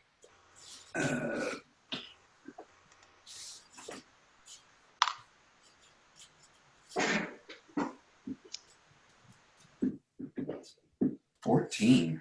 14. Yeah, you cannot hear them. Then I guess I just keep singing as loud as I can and untying the boats and lashing them to my boat or whatever. All right, you managed to unhook 2 more boats. All the boats that I've marked with X are the ones that are unhooked from the ship, but kind of like collected with each other. Okay. Okay. Awesome. All right, so that's it for Phineas. John Heil, what do you do? I'm going to start heading up towards the boats. Okay, you got to take one set of stairs or the other, and be aware of your movement rate. 10, 20, 30. That's a walking rate. 2 Okay. minutes. All right, give me a perception check.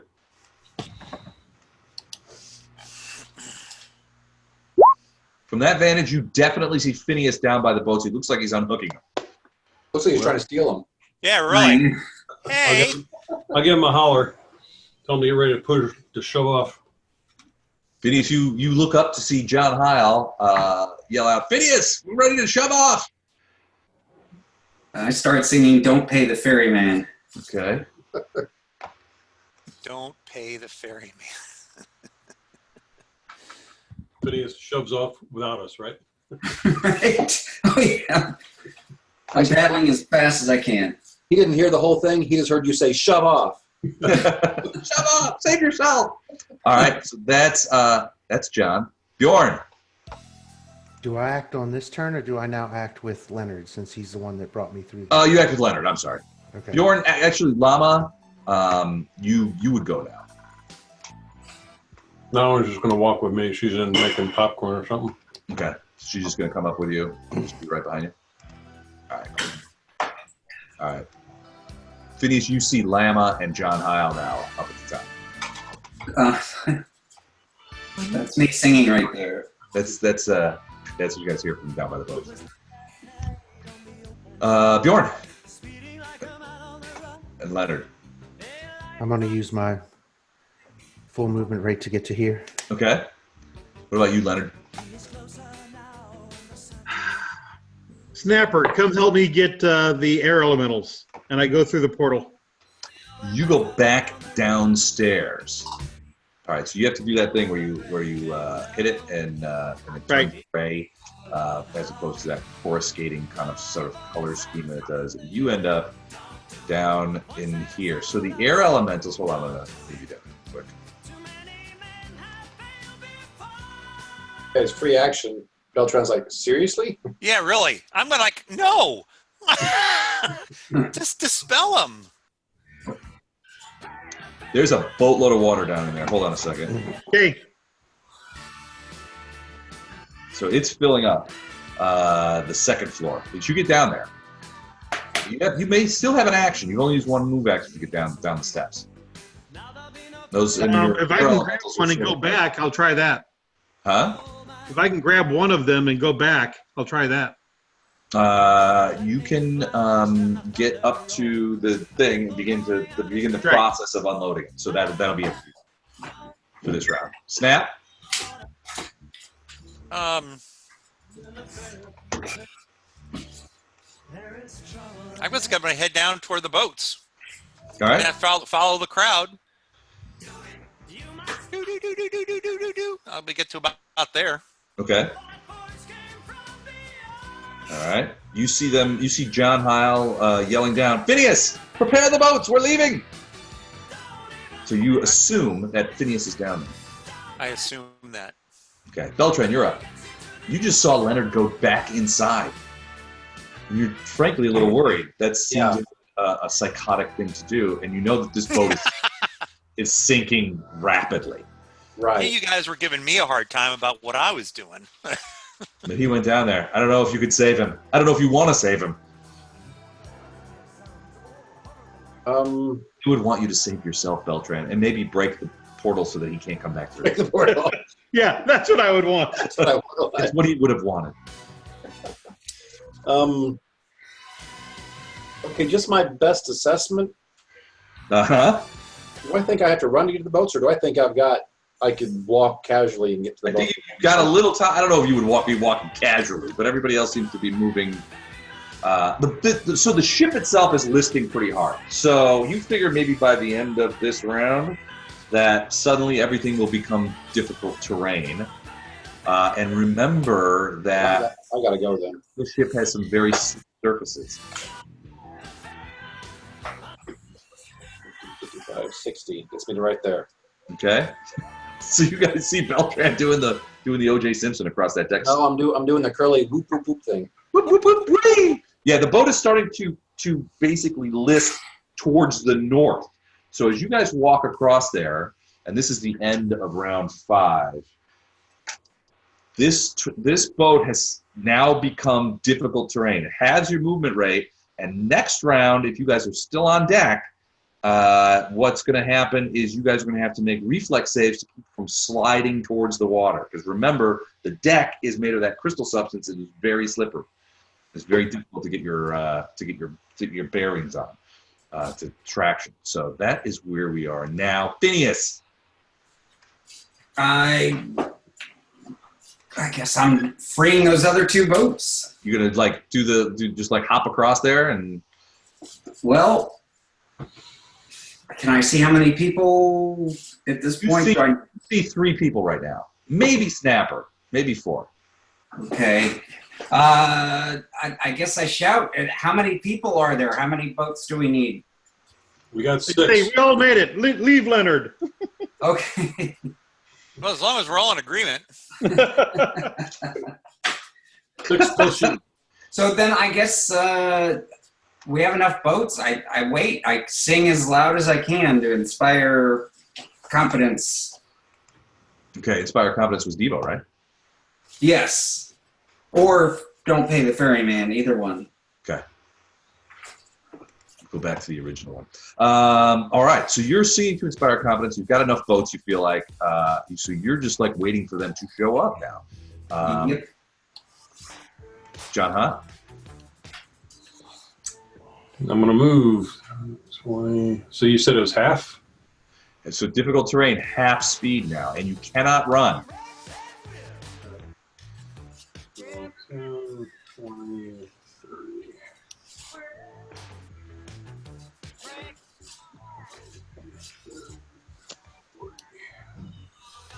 Okay, All right. that's a move for both of us. That's 2 movements for both? Yep. All right, so Llama will be able to reach and grab onto that ladder, but you're going to have to make a reflex save to stay on board next time. All right. Bjorn and Bjorn. Leonard has abandoned you. He's gone back inside. You don't know why. I gotta free that woman.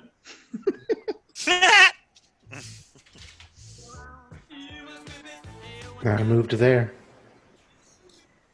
All right. That's it for you? Yeah, Oh, you're in trouble. Leonard. obviously. Come through. All right, you're going to come through? It Yep. blocks the air elemental. Damn it. Okay, go through without him.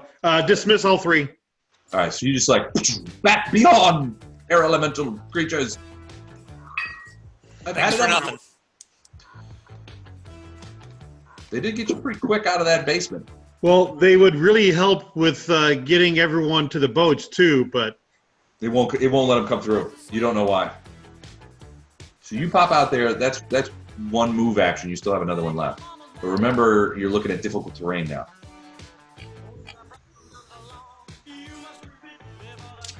go up the ladder to the bottom, south and up. Okay. What's your speed? 30. Oh, sorry. I got to move this thing here. Okay. 30. So you move 1, 2. I get here. Get about to there. That's it, though. That's as far as you. Oh, wait. No. Difficult terrain. You're back here on the stairs. The boat is very much starting to list towards the north. So you are. Phineas, you do see about probably 100 yards away the larger boats of the harbor patrol are headed your way. You can hear them yelling, "Wait, we're coming! Get away from the ship! It's sinking!" That kind of thing. They're on the way. They're not going to get there in time. Snap. Because remember, they backed off to a perimeter. Do I listen? I can only move 30. No, yeah, I only move 30. You can move 15 on difficult terrain. Yeah, I am going to cast air bubble. Okay. What does that do? It just puts what it does is it just puts a bubble of air around my head, and this is a precaution that if I fall off of the, I was so efficient in pushing, sliding using create water to knock these other things off. I just have a feeling I'm going to end up in the drink. So okay, all right. It allows me to breathe underwater, or it gives me air to breathe. So. Gotcha. All right, so you do that. You still have a move action. As a free action, I yell, "Bjorn, come to me!" My God, guys, your language.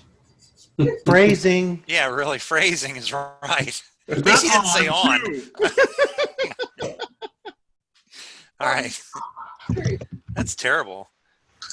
Free action. Well, I guess I'll. No, I got a move action. I'll try. Actually, if I hear Leonard say that, I say, no, Snapper, go to Leonard. What? Hey, phrasing! I'm going here. All right. And then I'll turn around and if Leonard comes up or not. Yeah, I mean, Okay. So Leonard, you yell out to Bjorn. Bjorn, come to me. Which one? Yes. Are we still doing phrasing? I think we do. Beltran's turn. Well, then Beltran yelled to Snapper before he moved, no, you go to Leonard. I've got Bjorn. And then Snapper came to me. Okay. Snapper doesn't listen. No, he doesn't. Okay. Okay, I'm getting right there, grabbing Bjorn, and then actually I'm going to use my last levitate and cast it on Snapper. What? All right. That's what? I still got levitate going on me. How long does it last? 7 minutes. 7 minutes. All right. So you're grabbing Bjorn, and then you're going straight up, and then you're going to cast your last levitate spell on Snapper. Yep. All right. All right. That was the end of round 6. You guys can see that the boat has slipped significantly down in the water. Phineas, you're in the boat. You're almost level with the ladder is pretty much underwater. You're almost level. John, Lama, you could probably jump into boats very easily from this. Well, I mean, you'll need an acrobatics check, but you could probably jump into boats. The ladder is going to be useless to you.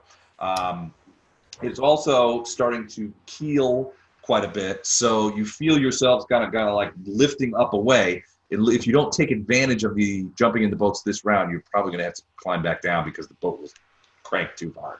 Those of you still on deck at the end of this round are going to have to make a saving throw to stay on deck or else slide towards the water. It's actually only Leonard. Well, anybody who's on deck. Oh, well, yeah. So okay. you guys won't be on deck. So, and we don't know if Lama, maybe John Heil wants to go back inside too and see how those air elements are. Okay. Do I have time for a free action? Sure. There's always time for free action. I yell, okay, Leonard. I turn around because now I got this. Now I'm starting to float. So Yep. I yell back to Leonard, stay in the stairwell enough so you don't slide off the side of the boat. I'm heading your way. You cannot. Can't. Levitate's only up and down. You can't move side to side. I don't know what to do then. All right. All right. I'll turn around and run back to him, I guess. No, you can't. You can't. You're off the ground. All right. Okay. You can only control your movements up or down. Or I can. Beltran can. Yeah, Beltran can. All right. Can't he pull himself along the side? If there's something to grab onto, I Right can. side, he can pull himself along it. Yeah, but if there's nothing there for him to grab onto. Right. There's nothing on the side of the ship at all. He's not on the Well, the ship's It doesn't going have gunwales. It doesn't No, I have. meant Just friction. Okay. Okay. Phineas. I'm hoping that since Leonard was calling Snapper to go to him, that Leonard has an escape already. Unless he was just trying to kill himself and Snapper. That's a possibility too. Okay. I begin to conjure a spell. Not your turn yet. Phineas is up. I'm busy pondering, wondering if it's a myth that the ships pull you down. If there's any difference between the bubbles coming up and you still go down anyway. I'm just stuck on that and trying to figure out if it really matters. You're still going down. Can the DM or GM help with that conundrum? Give me a knowledge nature check. I don't. Oh, here we go. All right, I do have it. Excellent. That means I can grow hydroponic weed. Ooh, well, 23. Yeah, so you're not entirely sure whether or not you get sucked down or if it's some sort of chemical reaction. But you saw the documentary. You're pretty sure you want to get away from this boat. Okay, so you don't feel like it's worth taking a chance for scientific inquiry. Gotcha. All right, so those guys. I'm going to start rowing a few feet away from. I see, and I'm again wondering how far away do I need to be? I don't want to abandon my friends, but I don't want to lose all the little dinghies. All right, let's see how fast a rowboat can go.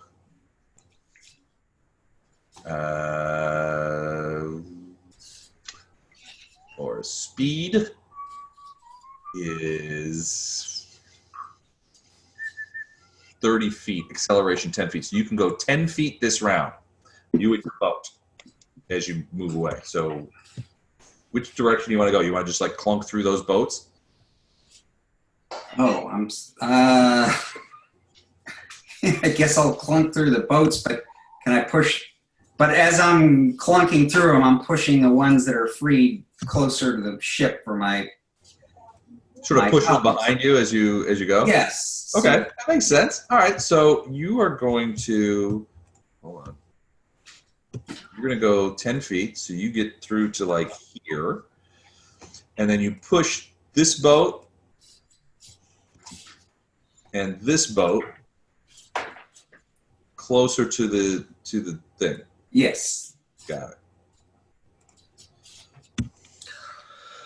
it. Beautiful. All right, that's what you do. John Heil. It's not very far to jump down to that rowboat that's right in front of you, probably like 4 feet, but you suspect that this will be the only opportunity because you could feel the ship starting to keel behind you, which means that distance that you would have to jump is going to get a lot bigger. All right, I'll say to Llama, pick a boat and I'll follow you. All right, what about you, Llama? Llama's going to yell up, does anyone need help? Okay. Nope. Okay. Then Llama will take this boat here. Yeah, you guys should take separate boats. Okay. And then I'm going to kind of, I don't know if I have a move, I would do the same move that Phineas did, move back and push the other two boats up. Kind of like zig and zag it? Yeah. Okay, so let me turn this boat around for you. We're not far from shore, right, Les? No, it's certainly rowable. It's not, yeah, no, I mean, probably like 500 yards away from shore. Half a click. Rescue boats coming? Yeah, there's other boats that are headed your way. I mean, the Harbor Patrol, which had a perimeter around things, was sort of keeping everybody away from this particular boat while you guys did your work, are now moving. They've recognized now that it's sinking, and they're moving away. They see you guys up on deck, that kind of thing. All right. Well, I'll drop into the boat I'm next to, I guess. Assuming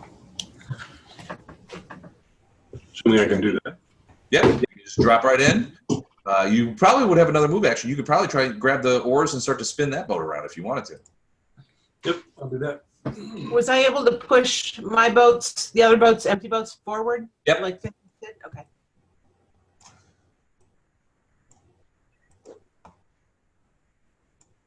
Hold on a second.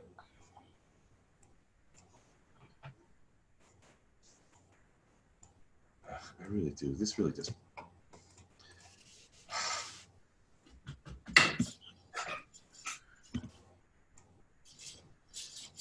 Okay. All right. So you do that, and John, you are going to move just a little bit out this way, sort of pulling next to Phineas. There's 3 boats near the ladder. 2 boats which are still sort of tied up that you guys haven't got to yet. Phineas, you're the closest one to those boats if you want to try and untie them, but I don't know if you can get them back over there now. Oh. Well, if they're still tied, then... Yeah, but I mean, in a minute they're going to be up out of the water because they're tied to the rope. The ladder. And so that ladder is just about ready to sort of lift up. So you've got a boat. You've got boats that are tied here. You've got a boat that's going to start shifting. They're going to be dragged up out of the water. Oh, okay. You don't want to attach to the big boat anymore. No. 5, 6, 7. Yeah, and I'd actually get the loose ones away from it. We only need one more boat because they can all take 2 each, right? Right.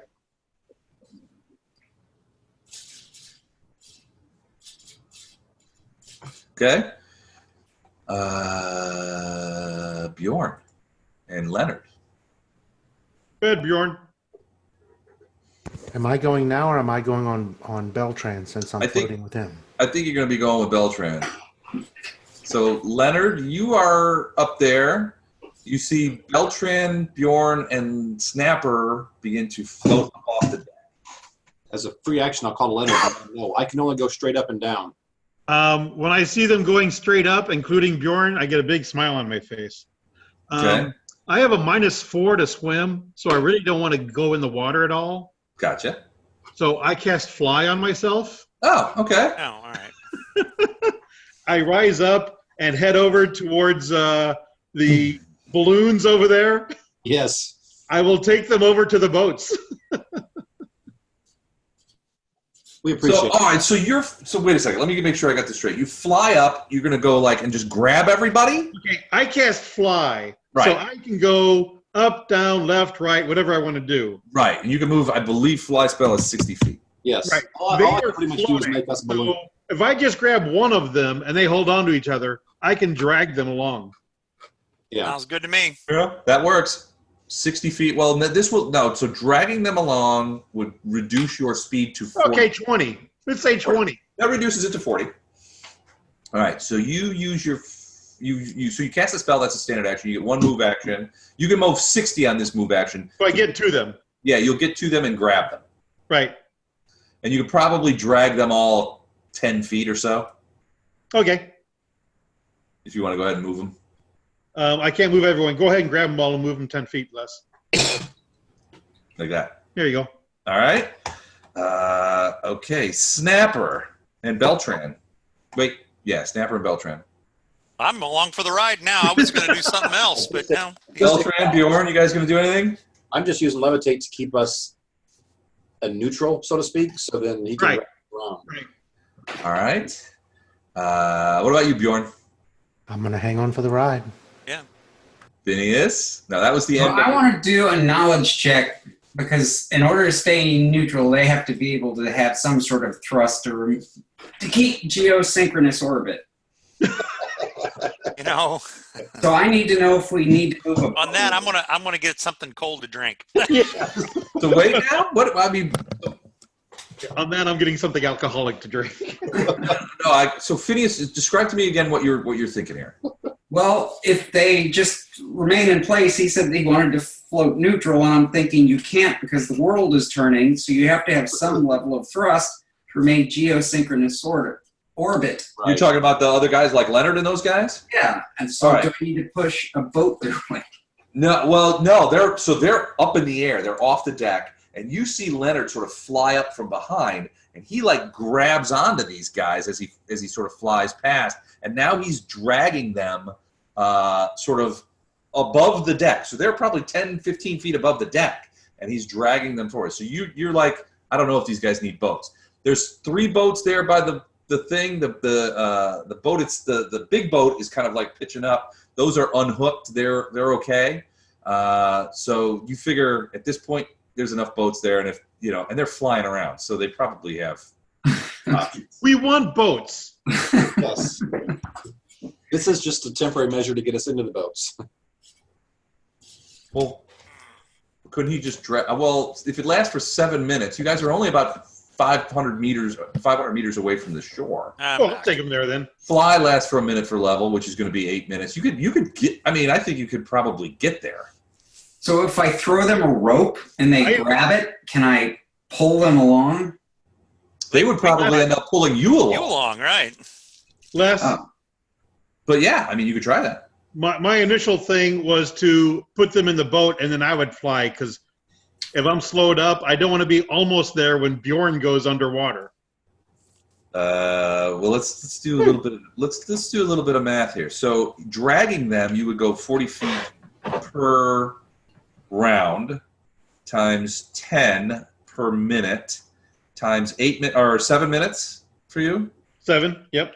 Is 2,800 feet. You'll be able to drag them. It's about 500 meters. So let's just say 500 yards to the shore, which is 1,500 feet. You will make it easily. Yeah. Okay. I fly Snapper, Beltran, and Bjorn to the shore. You just drag them, just over your shoulder, like. Yep. Okay. You see them flying overhead. Phineas, you going to try and throw them a rope? Take me. I'm going to ask him. I'm going to yell. Do you need anything? No. No. Dragging anything more will slow me down too much, I think. We'll see you at the pub. Yeah. You see Leonard as he flies over. He's like. So I check under my seat for slippers, snacks, and magazines, and start paddling for shore. All right, you paddle away. Lama, I'm assuming you and John are going to be paddling as well? Yes. Congratulations, you guys have all escaped the boat. Woo! It sinks below the water with a bloop in about 2 more rounds. So it basically was 10 rounds from the start of sinking. So 1 minute. This boat sank in 1 minute. That's fast. And it just it just slid under the water as you guys. So Leonard, you're pushing the other way. You might not necessarily see this, but the guys that are levitating might look back and see this boat slide under the water. The Harbor Patrol guys are converging on the scene as Phineas, John, and Lama are sort of rowing their boats away from the thing. You see some of the other rowboats get sunk or what have you, and comes along with it and drags it down. Some of them they get captured. It's chaos. But you guys, after a few minutes, get back to shore, and you are you're safe. You get eventually the guy who's the head of the Border Patrol or the Harbor Patrol that came to you guys and said he wanted you guys. He was like, well, I was hoping, he's like, what did you find? And he's got like a couple of dudes next to him who are obviously like lore masters. Phineas, you might recognize 1 or 2 of them. They want to know, what did you see? What did you see? What happened? And so they're interested in like a full debrief of what went on. Yeah, and depending on how much they pay me, I'll give them one. Harrison Ford fashion, we're like, it's not my fault. Yeah. Not my fault. Well, hey, they're figuring it this way. It just materialized out of thin air this morning. If it sinks now, they're not necessarily making the connection that you guys did something to it. They're assuming that you guys are victims of this boat, just like everybody else. Yeah. But you guys get back, and obviously the cart is waiting for you. You get the thanks of the Harbor Patrol, and there's mulled wine and snacks waiting for you from this. Sure, if any other ship sank, we're your guys. We're your guys. They don't seem pissed off that you guys sank the ship. If anything, the lore masters, after you guys get debriefed, it takes about an hour or so. As you are telling them what you saw, right, and how things went, and the lore masters or anything else, they're even more interested. They're like putting their heads together. How do we go find it? We go down there. Now we know we can't move because it's on the bottom. We can go down there. And I tell them if you do go down there, be careful, my girlfriend. So you do tell them about the woman. Might be a wee bit upset. Okay. They're fascinated by this. Like, what kind of creature?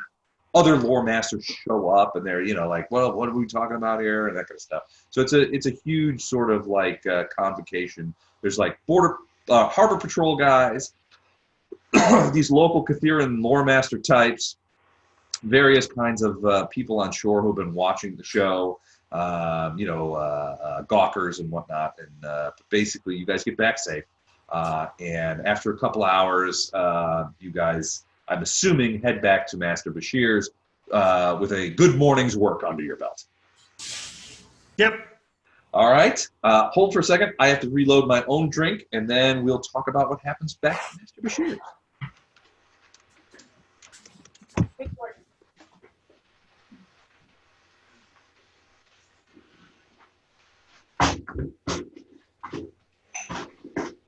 To us, no one died. Yeah, really. In spite of our best efforts. Must have tried to kill one of us. Well, it's actually, excuse me. You guys were asking, why am I listed as GM? That's a good question. I don't see you listed anywhere as GM. Well, I don't have my video going, so I just was looking at it, and somebody's listed as, yeah, I think that's me. Because Les isn't. What? I don't know what you're talking about. All right, that's okay. Good. Hey, Don, did you get my text today? No. You asked me about next weekend? Oh, yeah. So I'm busy till lunchtime. I said 2 o'clock. Okay. Did you get that? No. That's why I was asking. Okay. If you're available at 2 o'clock, that'd be perfect. Okay. So are we doing any work, or are we just planning? We're measuring and planning. Okay. That we can order. Okay. All right. What you guys building? We're redoing all the plumbing for Libby. Oh. Return to Master Bashir's. And after a busy morning, busy sinking an old Aslanti boat, basically Get out of you. he welcomes you back, and he's like, back so soon? I thought you'd been investigating the boat. And you're like, we sank it. And, he's like, oh, tell me everything, which you guys do. And you guys tip him off to all that stuff. So he has a couple of things. Again, he's like, it's just, well, luckily you're back just in time for lunch.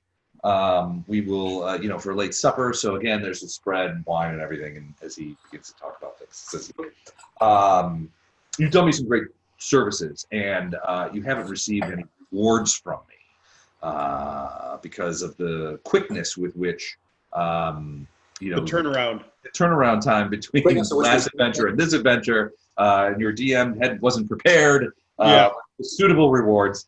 But first things first, let's talk about experience points.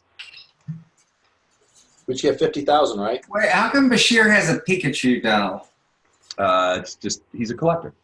All right, so we started here, and we go here. So experience points are tallied, and we had a couple of level passes. So Don passes to 8th level. Leonard is now an 8th level, and Phineas now a 7th level. So everybody else got points. I don't think we had any other level jumps, although a couple of people are close. Doug's getting closer. Lama's getting closer. Beltran's a little closer to 8th, but probably another adventure at least before we get there. If you guys want to look at the at the actual points, they're listed here. I will send this out to everybody so that you're reminded of it, and if you have any questions, comments, that kind of thing. The next thing that he talks about, I'm going to go ahead. Does everybody have a chance to look at this? Does anybody want to stay on this page? Nope. Okay. The next thing that we talk about, that is a Pikachu, isn't it? Is that Master Bashir has a couple of things to say. So Solarian was with you guys. You guys dragged him out of the water, finally got him in there. Master Bashir, and he departs. As soon as you guys get back to Master Bashir, he sort of splits up from you guys. He's like, I've had it with this.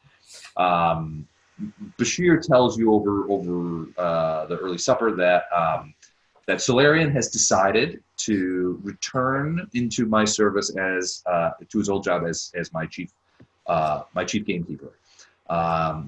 He was one of those people. He'd always thought that he might be cut out for the adventuring business, but a taste of it was enough for him to decide that he had made a mistake, and he wanted to return to the comparative safety of being my gamekeeper and primary hunter. To which I welcomed him back, and frankly, I'm glad to have him back. And as much as I hate to see him depart from you guys, I'm glad to have him back in my service, because that means that the game that he provided from my tables will continue unabated, and he is a really good hunter, and so he has departed. Second, your friend the mage Rindle has also indicated that he will be retiring from my service. And so, because of his service, and the service, and especially remembering the service that he provided to my daughter, I present. He saved her during the wedding, among other people. Is that the story we're going with, huh? Now, wait a second. Phrasing. Yeah, phrasing. He basically said, look, upon his retirement, I provided him with the reward for the adventures that he took place with us. I also provided him with a reward, which I will also provide to you upon your retirement from my service, when that day comes, is with a share of in the corporate entity of my business. There are 200 shares of what essentially is Bashir Incorporated. And as a sort of retirement present, he gave to Rindle 1 share plus his monetary rewards for the adventure. Basically, that share is worth about between 500 and 1,000 gold pieces in sort of dividends every year. And so even if you spend your spendthrifts with the money that you earn in my service, and you spend it all on wine, women, and song, at the end of that, when you decide to retire, you or your survivors, such as you might name in any document you decide to give to me, will be awarded a single share in my corporate entity, and that 500 to 1,000 gold piece annual income that they will receive. Second, for each of you, for not only this adventure but the adventures that the adventure that you did for me previously, which was the going into that pocket dimension and saving those books. He snaps his fingers and servants come in, and they place a small bag in front of each of you, a bag about the size of maybe a grapefruit. And it's copper pieces. It has 2 copper pieces and an old nickel. They're filled with sapphires. Each one of these bags, and it's about the size of a grapefruit, has probably 20 sapphires in it. Small, beautiful blue gems. Each of them worth what? Get on with the value. Each of them worth about the total value of the bag is around 4,000 gold pieces.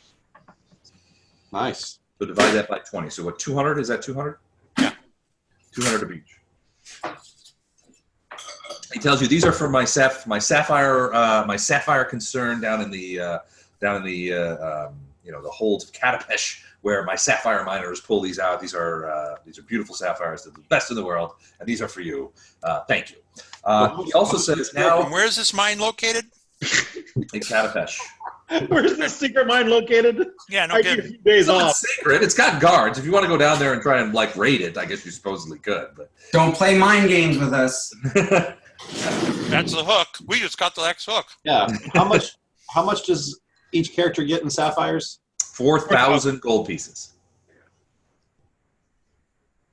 And then he says, and then because of all you've done for me, I have one further gift from you. And so he calls to a servant again, and the servant has it's almost like a big sort of like a large cigar box almost, but it's wooden. It's a carved wooden box, and it's skinnier than a cigar box. It's probably an inch thick, but it's probably 12 by 18 in size. And he brings it over the table. He's like, gather around over to that little table right next to the Pikachu. And he opens it up, and it has 10 rings inside it. And he says, these are rings that I have acquired over the course of my years. And that, I present them to you. Each of you, I would ask you to pick a ring as your gift. Now, obviously there's 10, but you can only get one. Okay? Now, let me tell you what these rings do, because they are all unique. There's one ring in the middle to rule them all? No, there's no rings. They all look different. Has that one. And next to one, there's a small dagger, actually. A small little, and it's not even a dagger. It's just like, it's maybe 5 inches long, but it's shaped like a little sword next to one of the rings. So he points to that one and says, that one is interesting. It's called a ghost dagger ring. When you wear it, you wear the ring and you carry the little sword. And what you can do is, if you throw that little sword to a place, the next round the ring, if you command it to, will teleport you to where that sword is. How often can I do that? Huh? How often can I do that? Whenever you want. Really? Yes. Wow. You never have to walk again. Yeah, basically, if you want to keep throwing it and teleport, I mean, if that's the way you want to travel, you can certainly. Sure. 5 feet. But it's limited by how far you can throw a small metal object. So probably no more than 60 feet. If you're still faster than I can run. Here's the tricky bit, though. If you're not a good thrower, maybe you hit where your target is. Maybe you don't. If you're in combat, that draws an attack of opportunity too, right? Yeah, definitely that would draw attack of opportunity. Also, if you happen to stick that thing in something and it takes off, like in a horse or a buffalo. Oh, is it large enough to buffalo hunt? Well, it's not for hunting. It's small. Well, then why would I throw it at a buffalo? So you could travel fast. Why do you go? Okay, that makes sense. But I mean, here's an interesting thing. If you took that little knife, and so you have horses, right? So you stick it in the pommel of your saddle, and then you leave your horse. If your horse takes off for any reason, you can command yourself to be back to your horse. Or we could just leave it here, and once we're done with the job. Yeah, that's what I was thinking. Well, it's got a certain range. Now, Bashir will tell you that the range is probably about a mile. Oh, well, all right. So, but a mile is still pretty far. Mile's pretty good. But it would be interesting. I mean, you could put it somewhere during the day, and if you needed to teleport there during the night when no one was there, you could do that, like on the other side of a locked door, for example. What about the other rings? What are the other rings? The second ring is called the Ring of First Refusal. One time per day, you can choose to go either first or last in the initiative roll, your choice. Or after you roll your initiative and you don't like it, you can roll again, one time per day. Kind of like a luck thing. A little bit, yeah, but it's more control than a luck ring. You can choose. You could say at the beginning of your thing, it's like, I'm enacting my Ring of First Refusal. I want to go first in initiative. Right. Per day. Or you say, I want to go last in initiative. Right. So I want to see everybody. Or if you roll a 1 on your initiative and you say, all right, I'm going to enact my thing. I want to roll it again. You can do it. Those are the 3 options. The next ring is called a Ring of Dog Whispering. One time per day, you can command a dog, or dog-like creature, no saving throw, any canine, per charm, animal, or command. And it also makes you fluent in dog. I'm going to get lucky tonight. Oh my God. Hey, Phineas, where'd you get that Pekingese? I don't want to talk about it. You're a Pekingese, Tom. All right. How did you know? The 4th ring is called the Ring of the North. You can freeze 1 cubic foot of water to ice per round per level, so long as your hand stays in contact with the ice. So if you go to a lake, you put your hand with this ring on the lake, you can, and you're a 7th level character, you can freeze 7 cubic feet of ice per round for as long as your hand stays connected to it. And you don't have to hop. The ice grows away from you. But it only works on regular water. What does that mean, regular water? Like regular water. Salt water or fresh water. I mean, not like holy water. Oh. Or create water spell. That's regular water. It materialized water. So that would work, but you have to touch it. All right? Does it work on perspiration? That's not water. Yeah, it is. No, it's not. I don't think that's water anymore. Closer to urine. Urine would be. And urine's not really water either. It really is about water. The next ring is the Ring of the Evil Eye. It allows you to throw the witch's hex called Evil Eye when you look through the ring at the victim. So you have to pull the ring off, you look at a victim, and it allows you to throw the hex Evil Eye. When you wear it, it protects you from evil eyes thrown by witches. You cannot be evil-eyed. What does Evil Eye do? So Evil Eye is a witch hex that... pretty good. Oh, yeah. It's pretty much like Bane, or not Bane, the opposite of Bless. It's kind of like the opposite of Bless. Hold on. So the target takes a -2 penalty on one of the following. Your choice. Armor class, ability checks, attack roll, saving throw, or skill checks. And it lasts for a number of rounds equal to 3 plus your intelligence modifier. And will save reduces it to just 1 round. The will save for this is DC 20. Okay? So that's that ring. The next ring is a Ring of True North. The wearer can know cardinal directions at any point, no matter where they are. They know which way is north, south, east, or west, and they can determine the location distance of the nearest city. Regardless of size of the city? Regardless of size of the city, but it has to be city. So you got to figure probably more than 10,000 people. Wow, okay, that's more than a village, okay. Yeah, it doesn't work on villages. The next one is the Ring of Discipline. It allows the wearer to slap anyone in the face automatically, no attack roll, no defense. Dorm gets that one. Just a slap? Just slap him in the face. It's an unarmed strike. Bishop's going to want that. Mama wants that one. Mama giggles at that one. The next one is a Ring of Invisible Butler. You get an invisible butler. It only works for you. It has limited abilities. It cannot fight. It can just do butler stuff. I think Leonard needs that. But as long as you're wearing the ring, you have an invisible butler. I think Leonard needs that. Leonard will take that one. The next ring is called the Ring of Uncandle. It puts out any light, any natural light, including magical light spells, and gives you dark vision. So while wearing it, you have dark vision. While wearing it, you have dark vision, and you can put out any natural light. Like the sun? Not the sun. That's not a natural light. It is natural. It's unnatural. Within 30 feet. The next is, and the last one, is the Ring of 8 Ball. Basically, it's a low-level divination spell out to about 10 minutes. You ask it a question, and you get an answer. The problem is you get answers in traditional Magic 8 Ball fashion. No way. Not wheel, not whoa. That would be true. A 17-year-old came up with that ring. You got a question, you ask the 8 Ball. But the answers are correct. They're true, right? Or you don't know? The answers are true, yeah. So don't you remember the 8 Ball? Maybe. Yeah. Perhaps. Chances are good. Ask again later. Yeah, how many times a day can you use that? So these are the possible answers. There are 20 answers inside of a Magic 8 Ball. These were done. It is certain. It is decidedly so. Without a doubt. Yes, definitely. You may rely on it. As I see it, yes. Most likely.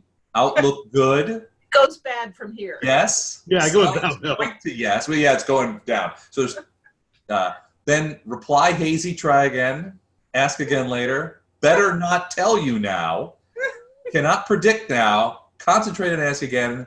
And then the last 5 are don't count on it. My reply is no. My sources say no. Outlook not so good. And the last one, very doubtful. Oh, that's funny. I want that or the dagger. That sounds kind of cool. Those are the 10 rings. You can choose one. Ghost Dagger, Ring of First Refusal, Ring of Dog Whispering, Ring of the North, Ring of Evil Eye, Ring of True North, Ring of Discipline, Ring of Invisible Butler, Ring of Uncandle, and Ring of 8 Ball. If there is no argument, Leonard will take the Invisible Butler. No argument. Leonard will take Discipline. The ring of discipline. Yeah, that's what she needs. So that means you can slap anyone; they cannot defend against it. I love it. I'm like tiptoeing. I'm so excited. Snapper will take the Ring of the North if no one else wants it. The one that freezes water? Yeah. All right. I want the 8-ball. Ring of 8-ball. Phineas is going to take Ring of 8-ball. I like it. You're not going to be the dog whisperer, huh? Mike? Well, I already am, to be honest. Mike, does Beltran have a choice? Yeah, I'm waiting to see what everybody else chooses. Although that dagger thing is tempting. The divination one is always good too. That's what I thought. Really Being a cleric. Bjorn, what about you? I'd like the Ring of Uncandle. Uncandle. Okay. That's good too, especially for a human. I was going to recommend you for that one. How about you, John Heil? Left. I can do the dagger if nobody else wants it. That's a good one, I think. Ghost dagger ring. All right. And then I think Beltran, you're the only one left, right? Mm-hmm. Correct. Has everybody else taken one? I think so. All right. So left over is the Ring of First Refusal, which is initiative based. The Ring of Dog Whispering. It works on all canines. A Ring of Evil Eye and the Ring of True North. Mama's going to practice on her ring real quick. She wants to hit Bjorn. She wants to slap Bjorn really fast, see if it works. It does. It totally works. Who's your daddy? It leaves a nice llama-sized handprint on his face. This is too fun. What's the True North do again? Points the cardinal directions out and locates the nearest city, 10,000 people or more. How close do I have to be to somebody to do that? Well, you have slapping distance. But once you're close to him in slapping distance. It's a free action. Bjorn, I had to try it out. To quote Star Trek, I believe, for your sake, I hope you're initiating a mating ritual. Although I'm not sure you'd survive. I'm not sure you. Remember the Klingon chick? Oh, yeah. Come on. You guys got to know the Klingon chick. Oh, yeah. Malar? Yes. Is that right? Malar? And it was, I can't remember the actor's name, but he slapped her and she said, for your sake, I hope you're initiating a mating. Was it Worf? Worf didn't slap her. No. No. It was a human that slapped her. Oh, that's funny. I bet he ran away. Which is why she followed it up with, I doubt you'd survive the experience. All right, Mike, Ring of First Refusal, which is one time a day you can choose. That was trash. Ring of Dog Whispering, Ring of Evil Eye, or Ring of True North? I already have No North. So as a group, if that's helpful. Well, not know your nearest city, though. Well, I have an app for that.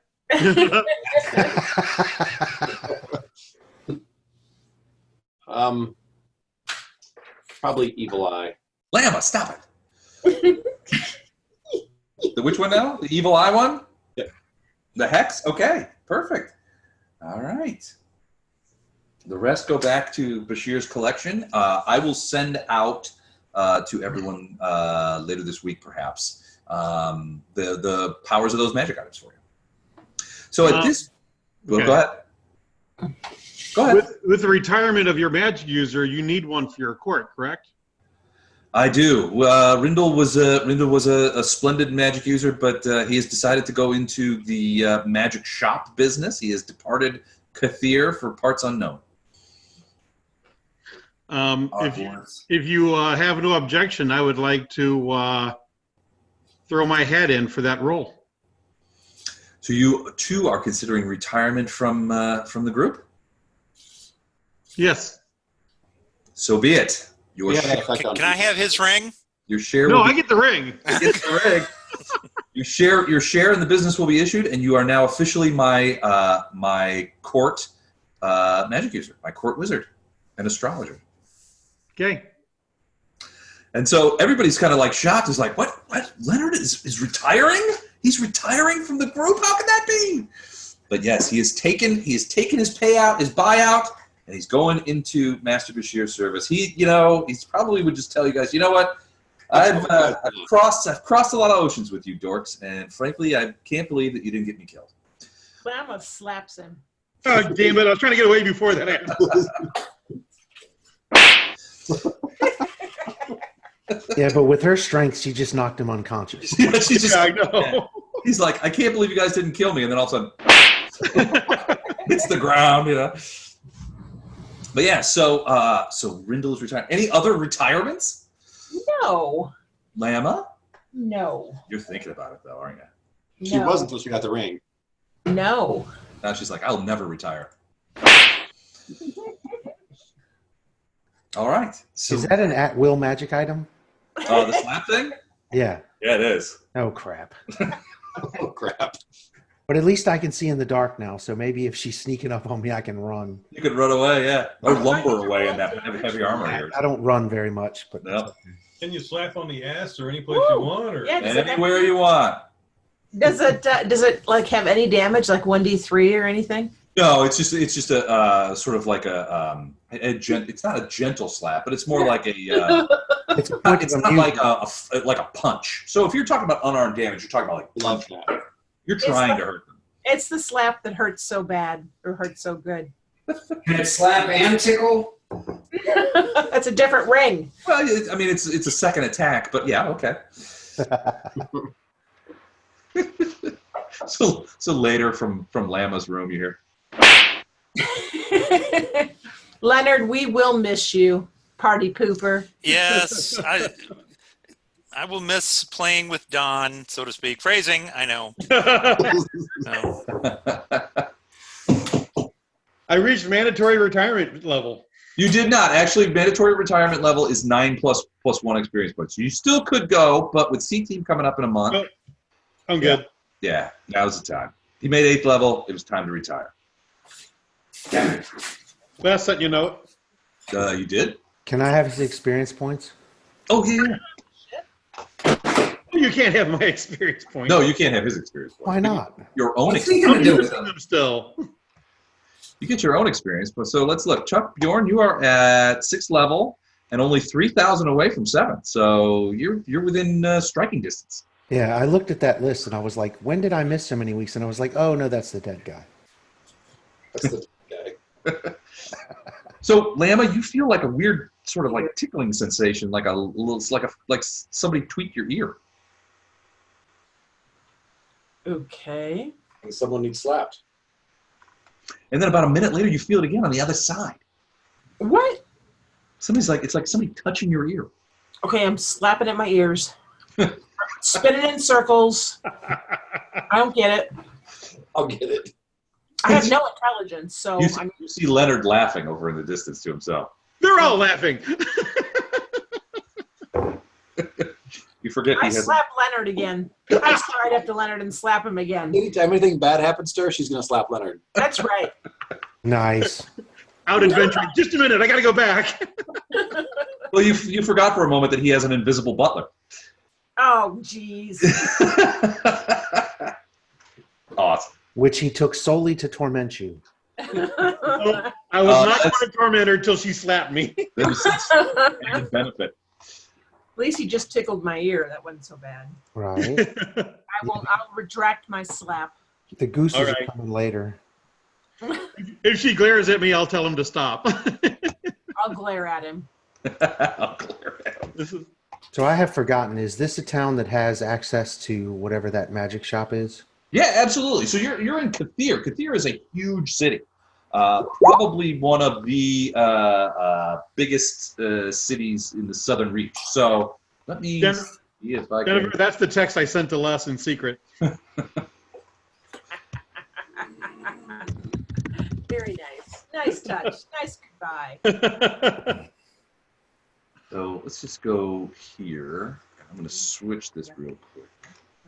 And I don't have the books up now. I know they're on Dropbox. I figured over the course of whatever, I'll go and look and see what I can do. And we're still using book values, right? Yeah. So trade-in values for magic items and then plus money to upgrade. That's all still standard as per the all still standardized. Yep. So I'll look at it and let you know if I upgrade anything. Okay. So you guys, just so you guys know, can you guys see this map? Yeah. Yep. So you guys in Katheer has a population of about 130,000, a little over 130,000 people. It's also known as Glorious Golden Katheer. It's the capital of Kadira. Serves as the seat of power for the satrap the second. The city possesses a canyon-like harbor and is the center of trade for goods to and from the distant empire of Kelesh, as well as throughout the inner sea. So it is a big town. It does a great deal of business with Absalon, as you can see, being right there. The Opara, as you can imagine, you can see there's like a sort of triangle that sort of or polygon that surrounds Absalom. With Absalom in the center, you can see that Sophis, the capital of Osirian, Katheer, the capital of Kadira, Opara, the capital of Taldor, and Almas, the capital of Andoran, are all very close by. These are the central regions of trade that happens. Most of the trade that goes either from the south, from Katapesh and the southern seas, or from the west, from Cheliax and Varizia and all that stuff. There's a lot of trade that goes through the inner sea. And if we scooch over a little bit, I can show you, you see over here, those of you who are familiar with West Crown, you can see over here, the Thuvian areas, all this area, that goes through. But once you pass through here, this area right here, that's when you move out into the greater ocean and north to Varizia. Varizia is north of Cheliax. So you can see, Riddleport and all those areas up that way. Yeah, I've had enough of boats for the time being. Thank you very much. How do I go about, like, I want to find a someone to help beef up my armor, and I want to embed some of these sapphires in my scimitars, and I want to get a better morning star. Like, do I just go hang out with a weapons guy? Yeah, I mean, if that's something you want to do, we could talk about. We only have about half an hour or so left before, and I've got the next thing kind of prepped. But if you guys want to do that kind of stuff, we can do some upgrades. You guys can do some shopping, and tell me what you want. We can figure out the costs. I just want to add. I want to put 2 of the sapphires in the hilts of my scimitars. I want to get a better morning star that actually has pluses on it. Okay. And I am interested in some armor that would increase my armor class. Right now, I have a breastplate. Okay, so all right, let's go. It cost 1,000 to add a +1 to. Well, but wait a second. 1,300. If you already have a masterwork weapon, it costs 1,000 to add a +1. Right. And you could also add other sort of, powers to it. They all have, various costs associated with them. So if you want to make it keen, improve the critical rating on it, you can do that, but that has costs on it as well. I'd actually rather make it magical because those damn mages just drive me crazy with their resistance. And mine is not a masterwork at all. My morning star.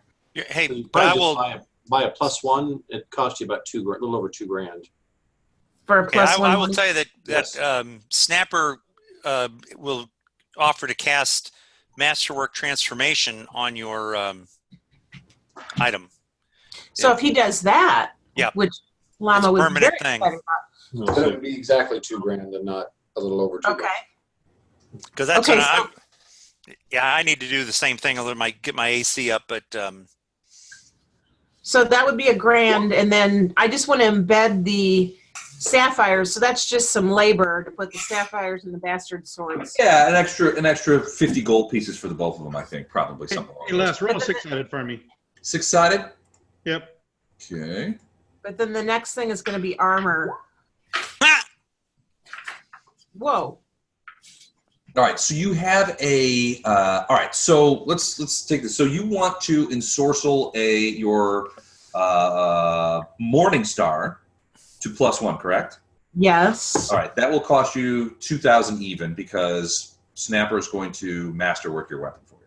Okay. All right. So it'll be a magical +1 morning star. Correct. Right. Is your breastplate magical? No, it is not. It's just breastplate. If he does the same spell on that one. Wait a second. Did you just ask her about her breastplate? Yes. Yes, you did. That's phrasing. Mithril just makes it lightweight. It doesn't make it magical, right? Right, no, not mithril. That cost a lot of money. That's what I have. I have a mithril breastplate. Okay, so it's already masterwork. Masterwork. Okay. So it cost exactly $1,000 to make it a +1. Now I have $2,000 there. No, it's 2 for a weapon. Okay. It's 1 for armor. And it would be $4,000 to make it a +2. Oh, okay. So I would need $5,000 to do what I want to do. $5,000 and 50. So $2,000 for the Morningstar, $1,000 for the breastplate. Is it being ensorcelled to +2? So that would be. It goes from 1 to. What does it go? From 1 to what? So basically, it would cost you $6,000 to do both the Morningstar and the +2 armor. I have that much. Okay, and then you would, but don't forget that you wanted to put the sapphires in the hilt of your scimitar. That's okay. I had almost 3,500 before we even got the $4,000 in sapphires. Oh, okay. So yeah, you're. Okay, so $6,000. Yeah, take $6,000 off, and you've got +2 breastplate and a +1 Morningstar. That'll take a couple of weeks for that to get done, but yeah. Fantastic. Okay, I'm done. Can I go do laundry? Sure. Yep. Okay. Night, guys. Night. Hey, All Les, right. What about the rest of you? how much is this ring that I just got worth? You're selling it? And would Master Bashir be offended if I sold it? Well, he might not take it. He might take it a little personally because these are unique rings, but I imagine you could probably get something for it. Then I'll just give it back to him. Okay. Which ring did you pick up?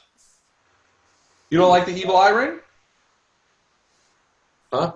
You picked up the ring of evil eye. Yeah, it's not really going to be helpful for what he does. Well, what about the other ones, like the ring of true north, or the ring of dog whispering, or the ring of first refusal? None of those are really worth it. You could probably sell the ring of evil eye. Evil eye is a first level hex, so it would be something equivalent to like a protection +1 plus a little thing. You could probably on the street you could probably get 1,500 gold pieces for it. Okay. Because I just realized my bow isn't magical either. Okay. You could probably sell it for 1,500. You could probably keep it a secret. Well, he would actually tell him, and if he wanted it back because it was unique, he would just offer it back to him. Well, I mean, if you sell it, he's not going to know. He's giving it to you as a gift and repayment for all the work that you guys have done for him. So what you do with it, it's your business. He could probably be convinced. He might be a little taken aback, but I'm sure he would understand. Okay. How much does it cost to add a +2 armor? What's it? Bonus +2 to +3. Oh. +3 squared is 9,000 gold. So it costs $5,000 to do that. Right. No, these are not cumulative. That plus to go to 2 to 3 costs full $9,000. The first one costs 1. The second one costs 4. No, that's what the item cost outright. Huh? That's what the item cost outright. It's the difference. Nope. I'm looking at here. I'll just switch it over. I'll show you what I'm looking at. Because I can buy a +1 whatever for $1,000. I can buy a +2 whatever for $4,000 plus the cost of the item. So usually, plus the cost of the item. So like right here. So I'm looking at armor bonus right here, but it says bonus squared times 1,000. So his bonus would be +3. To get to that, you would square it. That's 9 times. It's $9,000. Right. To buy something outright that's +3 would cost you $9,000. Right. If you've got something that's already +2, which is worth $4,000, you'd have to spend $5,000 to upgrade it from +2 to +3. Yeah, I don't like that. You're the DM, you can change it, but that's what the rules are. I've always been of the impression that it's not an arithmetic progression. It's a logarithmic progression. So that it's more difficult. The idea being it's more difficult for a magic user to put a +3 on something than it is for them to put a +2 on something. That's why they call it differential, right? Right. But it's not. It doesn't matter if you're going from +2 to +3. That doesn't make it easier. It's just +3 is hard. It's difficult, and it costs $9,000. That's not the way I always do it. He would use a different piece of armor, cast it at +3, and then sell the +2 one. Well, I suppose that's true. Yeah. Like I said, the rules actually state you pay the difference. So Right. basically, what you're starting off with and how you want it to end up, you do the cost of both of those, and then whatever the difference is how much. Yeah, I guess I could see what you're doing, because otherwise you would just say, well, I just don't want this one anymore. I'll sell it to you. Right. The other one. All right, that makes sense. All right. I've always been I've always thought it otherwise. So I got to be honest with you.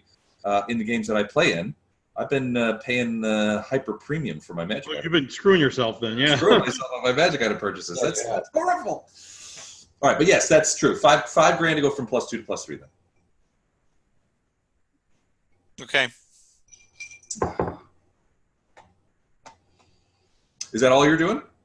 That's all I got the money for. I mean, I need the AC because my armor class just blows. But okay. John Heil doesn't need cash. If anybody wants to take some money from him, he's fine with that. I'm not going to do anything. You're not going to buy anything? Nope.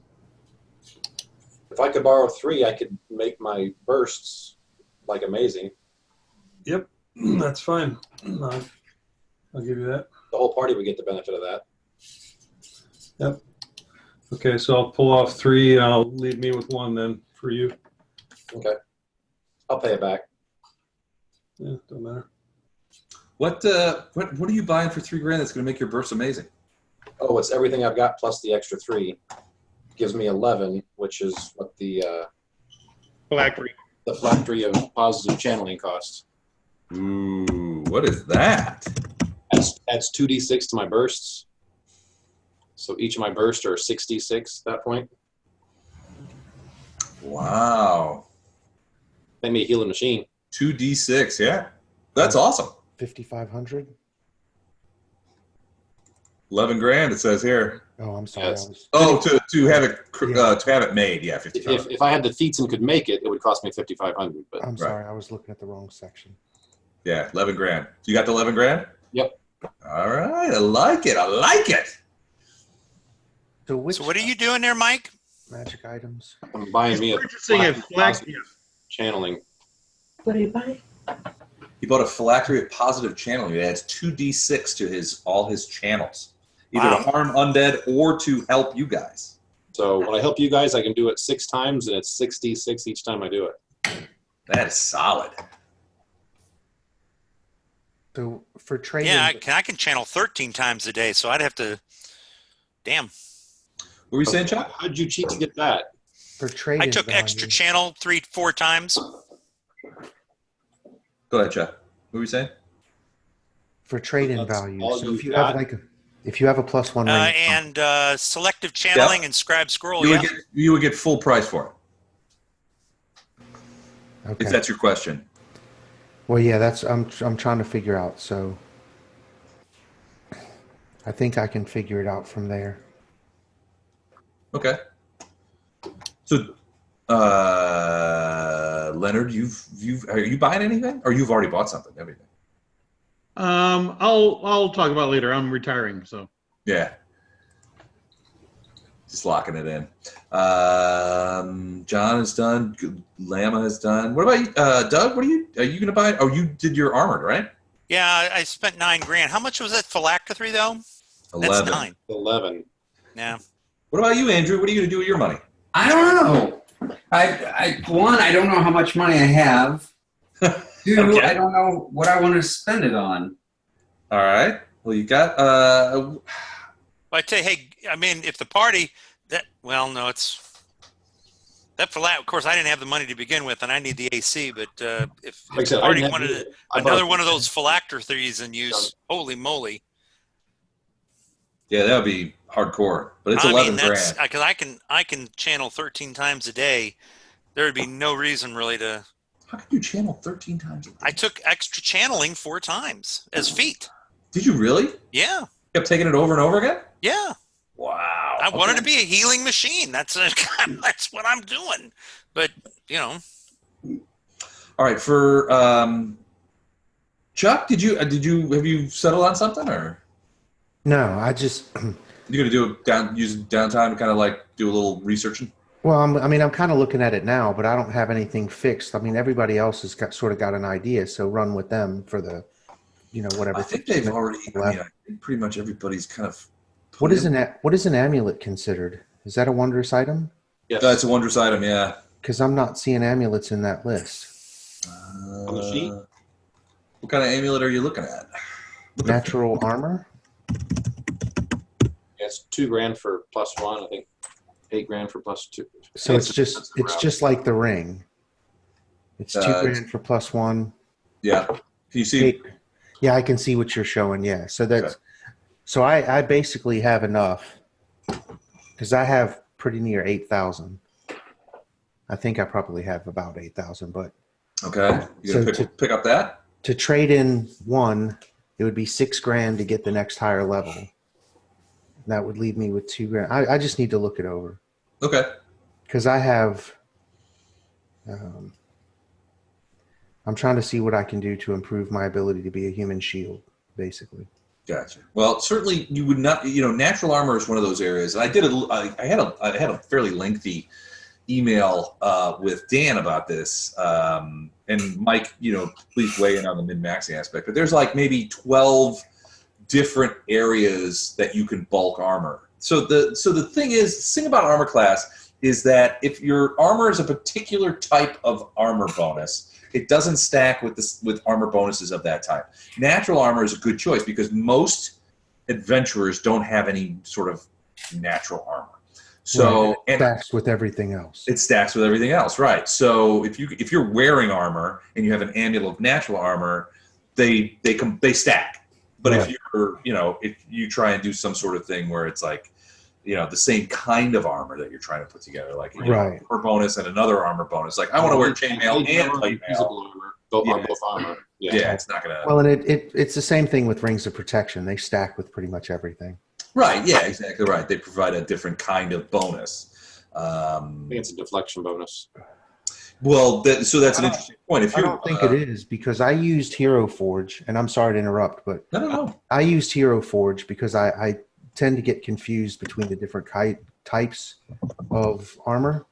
And so there was a difference between the shield bonus and the deflection bonus that they all stacked in Hero Forge. Okay, maybe it is different. So according to armor is one, according to the spreadsheet, or according to the sheet, armor is one, shield is another, dex is the third. Those are sort of the mundane ones. Yep. Then you have dodge, natural, and deflect. So as long as you keep increasing dodge, natural, or deflect, they still continue to stack with armor, shield, and dex. Right. Correct. Up to your max dex within the armor that you're wearing. So. Correct. Yeah. So one of the things. So I'm looking at this. So Ring of Protection does a deflection bonus. You can see here. Continuous magic effect and form of deflection bonus. Shield spell. I believe is also a deflection bonus. No, it's a shield bonus. It's a shield bonus. Yeah, shield bonus. So which means that if you are carrying a shield, it doesn't stack. It does not stack with the shield. shield. You get the better of the two. You get the better of the two. Exactly right. So if you're getting a +4 shield bonus from the shield spell, and you have a mundane metal shield which provides you +1, shield spell is going to supersede that. Right. And so what I'm trying to do is avoid having situations where it doesn't stack one way or the other. Now, this has nothing to do with spells. I don't have any. So anybody who casts spells on me, are, as far as armor class is concerned, are going to be wasted. Right. No, you're trying to maximize your armor class in those areas where you have opportunity. Exactly. Avoid stacking. So if somebody casts a shield spell on me, it's gonna be the same as the shield I carry. Right. So, right. The only thing. Cast shield, but yeah, I know what you mean. Right. If someone casts it on me, then the other thing is with the armor that I have, the max dex is 2, which is what my dex is. So if anybody casts, for instance, the stat bonus increasing thing that increases, I'm not going to get that either. It's not going to do anything because my maximum dex bonus is limited by the heavy plate armor that I wear. So for right now, anyway. Right. As you go up in fighter levels, that your max dex keeps going up. Right. And so the other thing that I need to look at besides the ring or the amulet of natural armor that could increase my AC is to look and see how much it would be to go from +1 plate to +2 plate, which I'm sure is equally more It expensive. costs $3,000. It's what? $3,000 to do that. Well, that's cheaper by far than the $8,000. than the $8,000, or actually the $6,000 difference to trade in one of the other two. Yes. But I also at this point, your armor. I also at this point have full plate +1 of light fortification. So I don't know if. Oh, that changes it actually. Right. So I would lose the fortification if I went. It's technically +2 armor, but you only get a +1 out of it because I think the light fortification is a +1 equivalent. Okay. So it would basically, you'd be going from like +2 to +3 armor, which is a much bigger. So the armor would be pretty much more bang for the buck, basically. I don't know. I'd have to. You'd be technically doing the cost going from 2 to 3, not going from 1 to 2. Right, but the trade-in would be from 2 to 3. Right. So let me see. I would get $5,000. I would get full value for the full plate +1 light fortification. And the same thing could be said of the heavy shield. If I went from 1 to 2, I'd get full trade-in, and so I don't know. The shield is your best bang for buck because it would only cost you $3,000 to take that shield from +1 to +2. And how much from +2 to +3? It's $5,000 to do that. Which is 8, which is what I have. Right. And does that include the trade-in? There's no trade-in. You just have them upgrade that.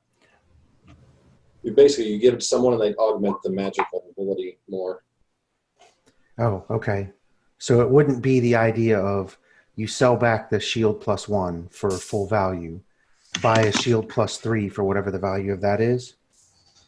It's a similar. I mean, ultimately, I see what you're saying. The monetary math works out the same if you do it one of those ways.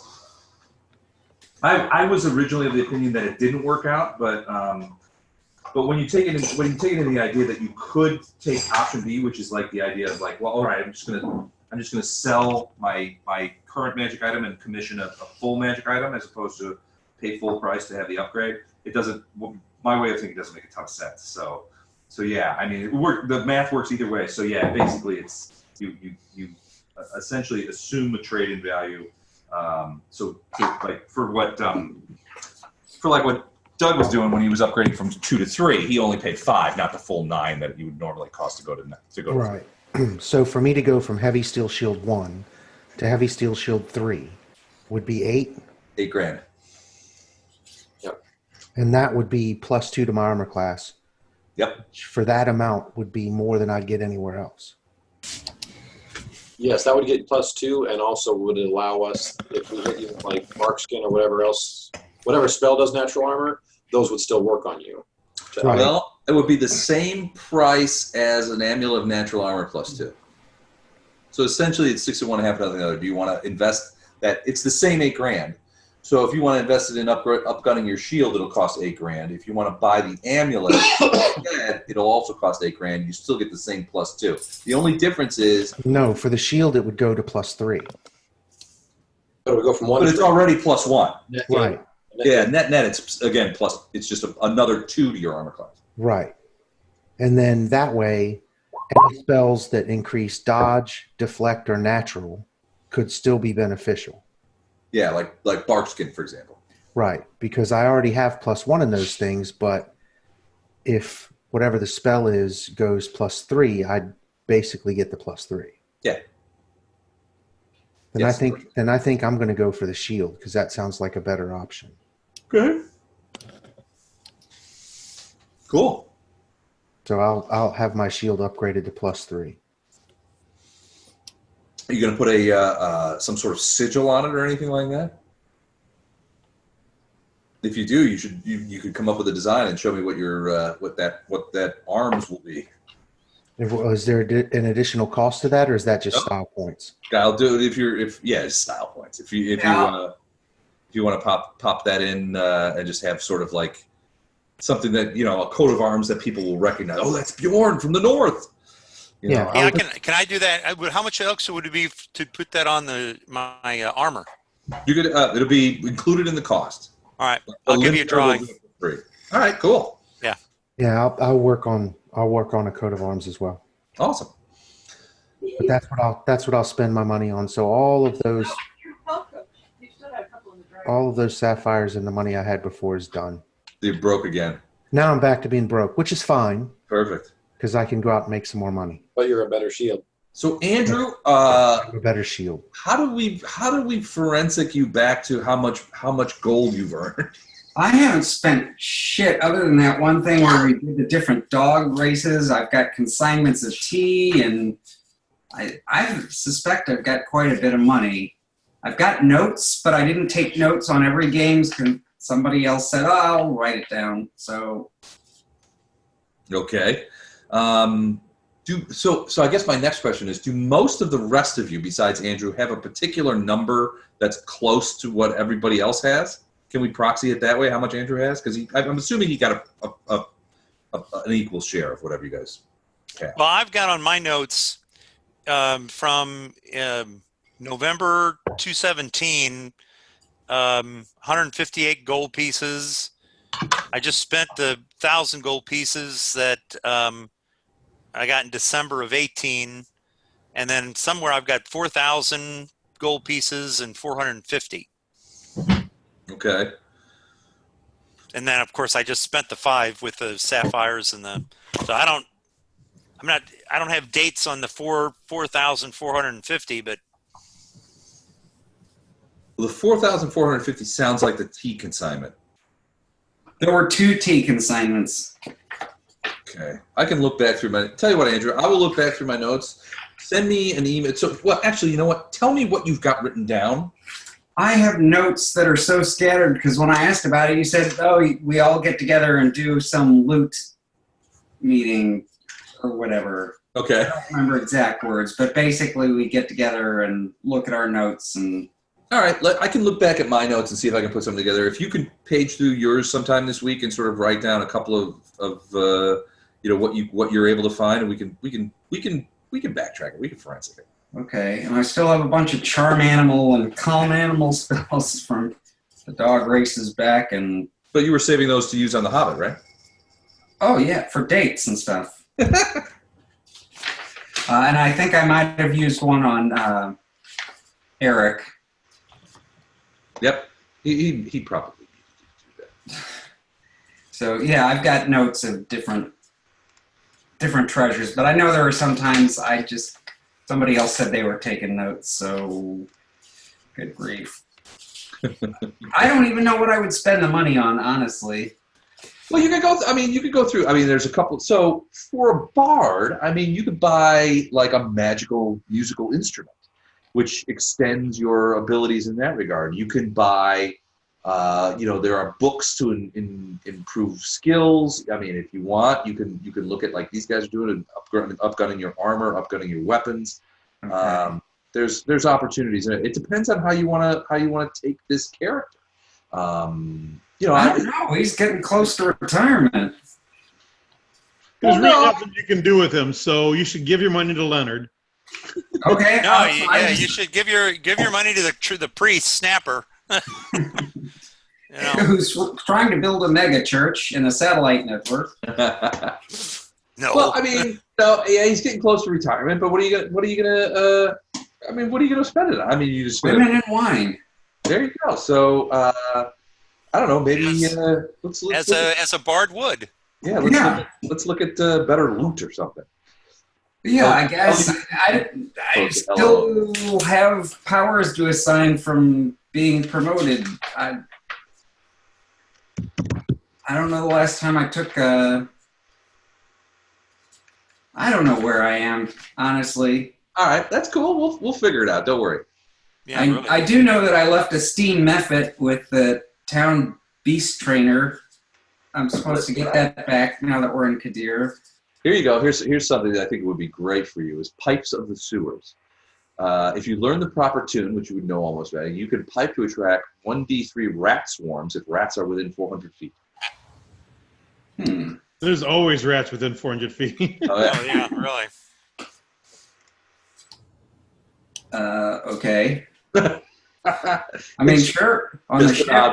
No, I mean, you and I will get together. We'll maybe next weekend. You and I will talk. I know that you're retirement. You're not necessarily. You may retire this character, but you're going to continue to play in B team, even though you're going to. So what's the rule? When you get 9th level, then you. Yeah, once you hit 9th level, it's mandatory retirement. So can you will your stuff to somebody? And then what happens? What do you do?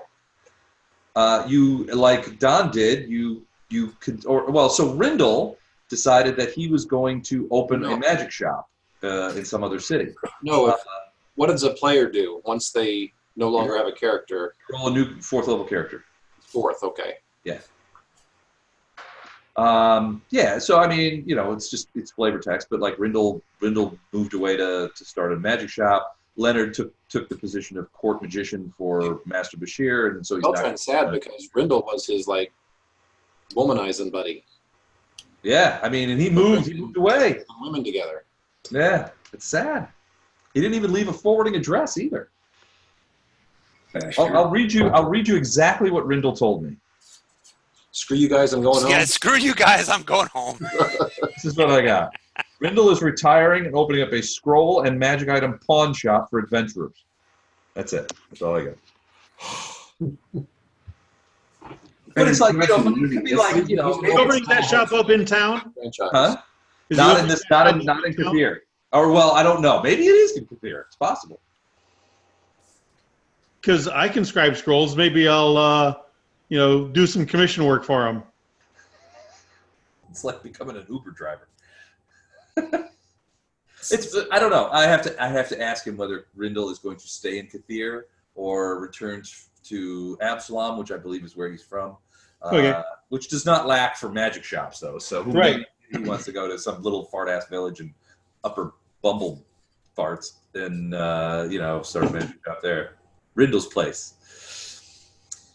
I don't know. We'll have to see. But yeah, I mean, to start somewhere. But Mike, what you're talking about essentially is when you hit 9th level, it's mandatory retirement. You have to, your character just decides I've had enough, and you start out with a new 4th level character. Just as an aside, Jennifer doesn't like that rule. Okay. But we don't need this rule for B team now since we got a C team. We got a C. Well, so here's the thing about really that. Have to do that? We got B, we got C. Is it C for your novices, so B can be whatever? Because Les has a bunch of low-level campaigns that he wants to run, and you can't keep boosting. And he can't keep pushing his games that he has. Well, no, it's not like it. So A is stuff like, up the game, baby. That's what I'm trying to do. So B was always, and I've tried to. I guess maybe I've sort of said this really poorly, but B, I always wanted to be sort of the place where new players could come, sort of get their feet wet, and be in an environment where you've got experienced players and new players. I think Andrew's a great example of this. The guy hadn't played for 25 years. Now he jumped in. Now he's part of the crew, right? C team was sort of a pressure valve for B team. We had 10 players in B team. If everybody shows up to B team night, it's 10 players. So you're saying if we want to grow characters and actually stay with them and not get killed off, we really need to go to C. Well, no, C is going to be that sci-fi game. So C is going to play on Friday. Yes. Yeah, you can play on Friday. B team, B team. I still envision as it being sort of like this place where it's a learning ground with experienced players. I see us churning, and it's an opportunity for experienced players to try new things, try new character classes, try some other stuff. Maybe expand their role play abilities rather than min-maxing, that kind of stuff. So, what are you trying to say? Well, min-maxing is for jerks. That's what I'm saying. He's saying we're turning into Nazcrag. Great. No, we're not turning into Nazcrag. You guys stop. No, that's it. So on one hand, we've got A team, which there's no cap on the levels, and everybody's in A team, and it's high fantasy, all the kind of stuff. And I'll give you just give you a tip off right now. A team is about to make a hard left turn, in probably 3 to 6 months. That's A team. So A team is like that high fantasy stuff. B team is where I want new players to be able to jump in, experienced players to try new things, but I've got a level cap because I don't want there to be 11th level players and 4th level players in the same party because then the 4th level players will get matched. It's hard to challenge 11th and 4th. So, and then C Team is just a totally different game. It's Traveler. It's going to be sci-fi, space game. It's going to be blast. But what I wanted to bring C Team in is to sort of bleed off some of the players from B Team so that we have fewer players in B Team. So for two reasons. One, That's too much. becomes more fun because you're not waiting, 2 hours to get a single turn because there's 10 players in front of you. You bribed Don away from B. Admit it. Oh, I don't care. I'll admit it. I totally bribed him. I bribed him with everything I had. I was dropping out of B Team. Ruining him. He bribed me into C Team. Ruining B Team. All right. But no, then the way I said it was like you can play in two. It's A, B, or C. Pick two. And so like Andrew's going to play, for example, Andrew's going to play in B and C. Don's going to play in A and C. Mike's going to play in A and B. But you could switch. So you could switch back. If you're like, A Team sucks. I hate this stupid demon fight thing. This is so dumb. You want to go in and say, I think I may want to try out this space game. Absolutely. You can, we'll get you killed and you can swap. I'm the pilot. He's the I'm pilot. expecting Jennifer at some point to say, I'm tired of playing with Gordon less. Can I get on the C Team, please? No. He's already sent that message. Yeah, no, we'll make it work. I just like playing characters till they die of like stupidity. It's hard to watch them get killed off just because, I feel like 9th level is pretty high up. I mean, a lot of the juicy 9th level is a good cutoff because at 9th level we can start bringing characters back. Yeah. Before 9th level we can't do that. What do you mean bringing? Oh yeah, like resurrection. Raised dead. Well, like Katheer, right? Katheer got killed and he couldn't get brought back. I mean, yeah, resurrection sort of changes. What resurrection spell, raise dead spell, that sort of changes the nature of. What would be kind of fun, Les, is to take all of our old characters that will be retired and accumulate, and periodically just run a 4-hour campaign on a holiday or something where, like Scott. Leonard could come back for that. People that would just jump in and take one of their expired characters and throw it together for one quick one-night adventure. Yeah, just for fun. So what we used to do for fun? We used to have a blast with it was arena night. Arena night, yeah. So which is like you take your characters, they can be retired, they can be anything, and you pit them against other people's characters. Yeah, that could be fun too. We had a blast on arena night. All right. How many arena nights did we have? We only had 2, I think, right? 2. But I think both of them were like super fun. Both of them were really fun. I can tell you that Jennifer's characters from here on out on B Team are going to get increasingly chaotic and crazy. That's fine. I think it affords you an opportunity to do a little bit more role playing. Maybe some funny voices of your own. Or a slap ring. Get a slap ring. I think the slap ring. I'm going to make a ruling right now is that the slap ring can be inherited by future. That one has to stay with the campaign. So, like when Lama finally has to retire, she gives it to Lama Jr. and Lama Jr. runs right up to Leonard. My mother told me to tell you that. My mother has a message for you. She also said this. But yeah, no. So that was sort of that's sort of like the underlying philosophy behind B Team. B Team got to be too unwieldy with 10 people, but I was really pleased that like Andrew joined us, Eric joined us. I want to have more of that. So, but it I'm needed. working on a guy from the West Coast that I think would be fun to play with. Really.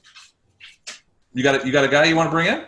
I'm trying. He's. I think I have to get him your information so he can just sit in one night. But he's an old time geek with crazy, huge collection of geekiness acquired over 2 decades, and I think he would really enjoy the hell out of it. Very smart. He told me he has to sign on the first time. It's Marcos. Marcus. If he's like Chuck, when you guys brought in Chuck, I mean, he's definitely banned. We can't have another Chuck. Chuck. We'll never top Chuck. But all right, I gotta let my dog out, so I'm gonna say goodnight at this point. All right, Andrew. Good night. Good night, everyone. See you, bud. Night, dude. And yeah, I have to agree with that. No more Chucks. No more Chucks.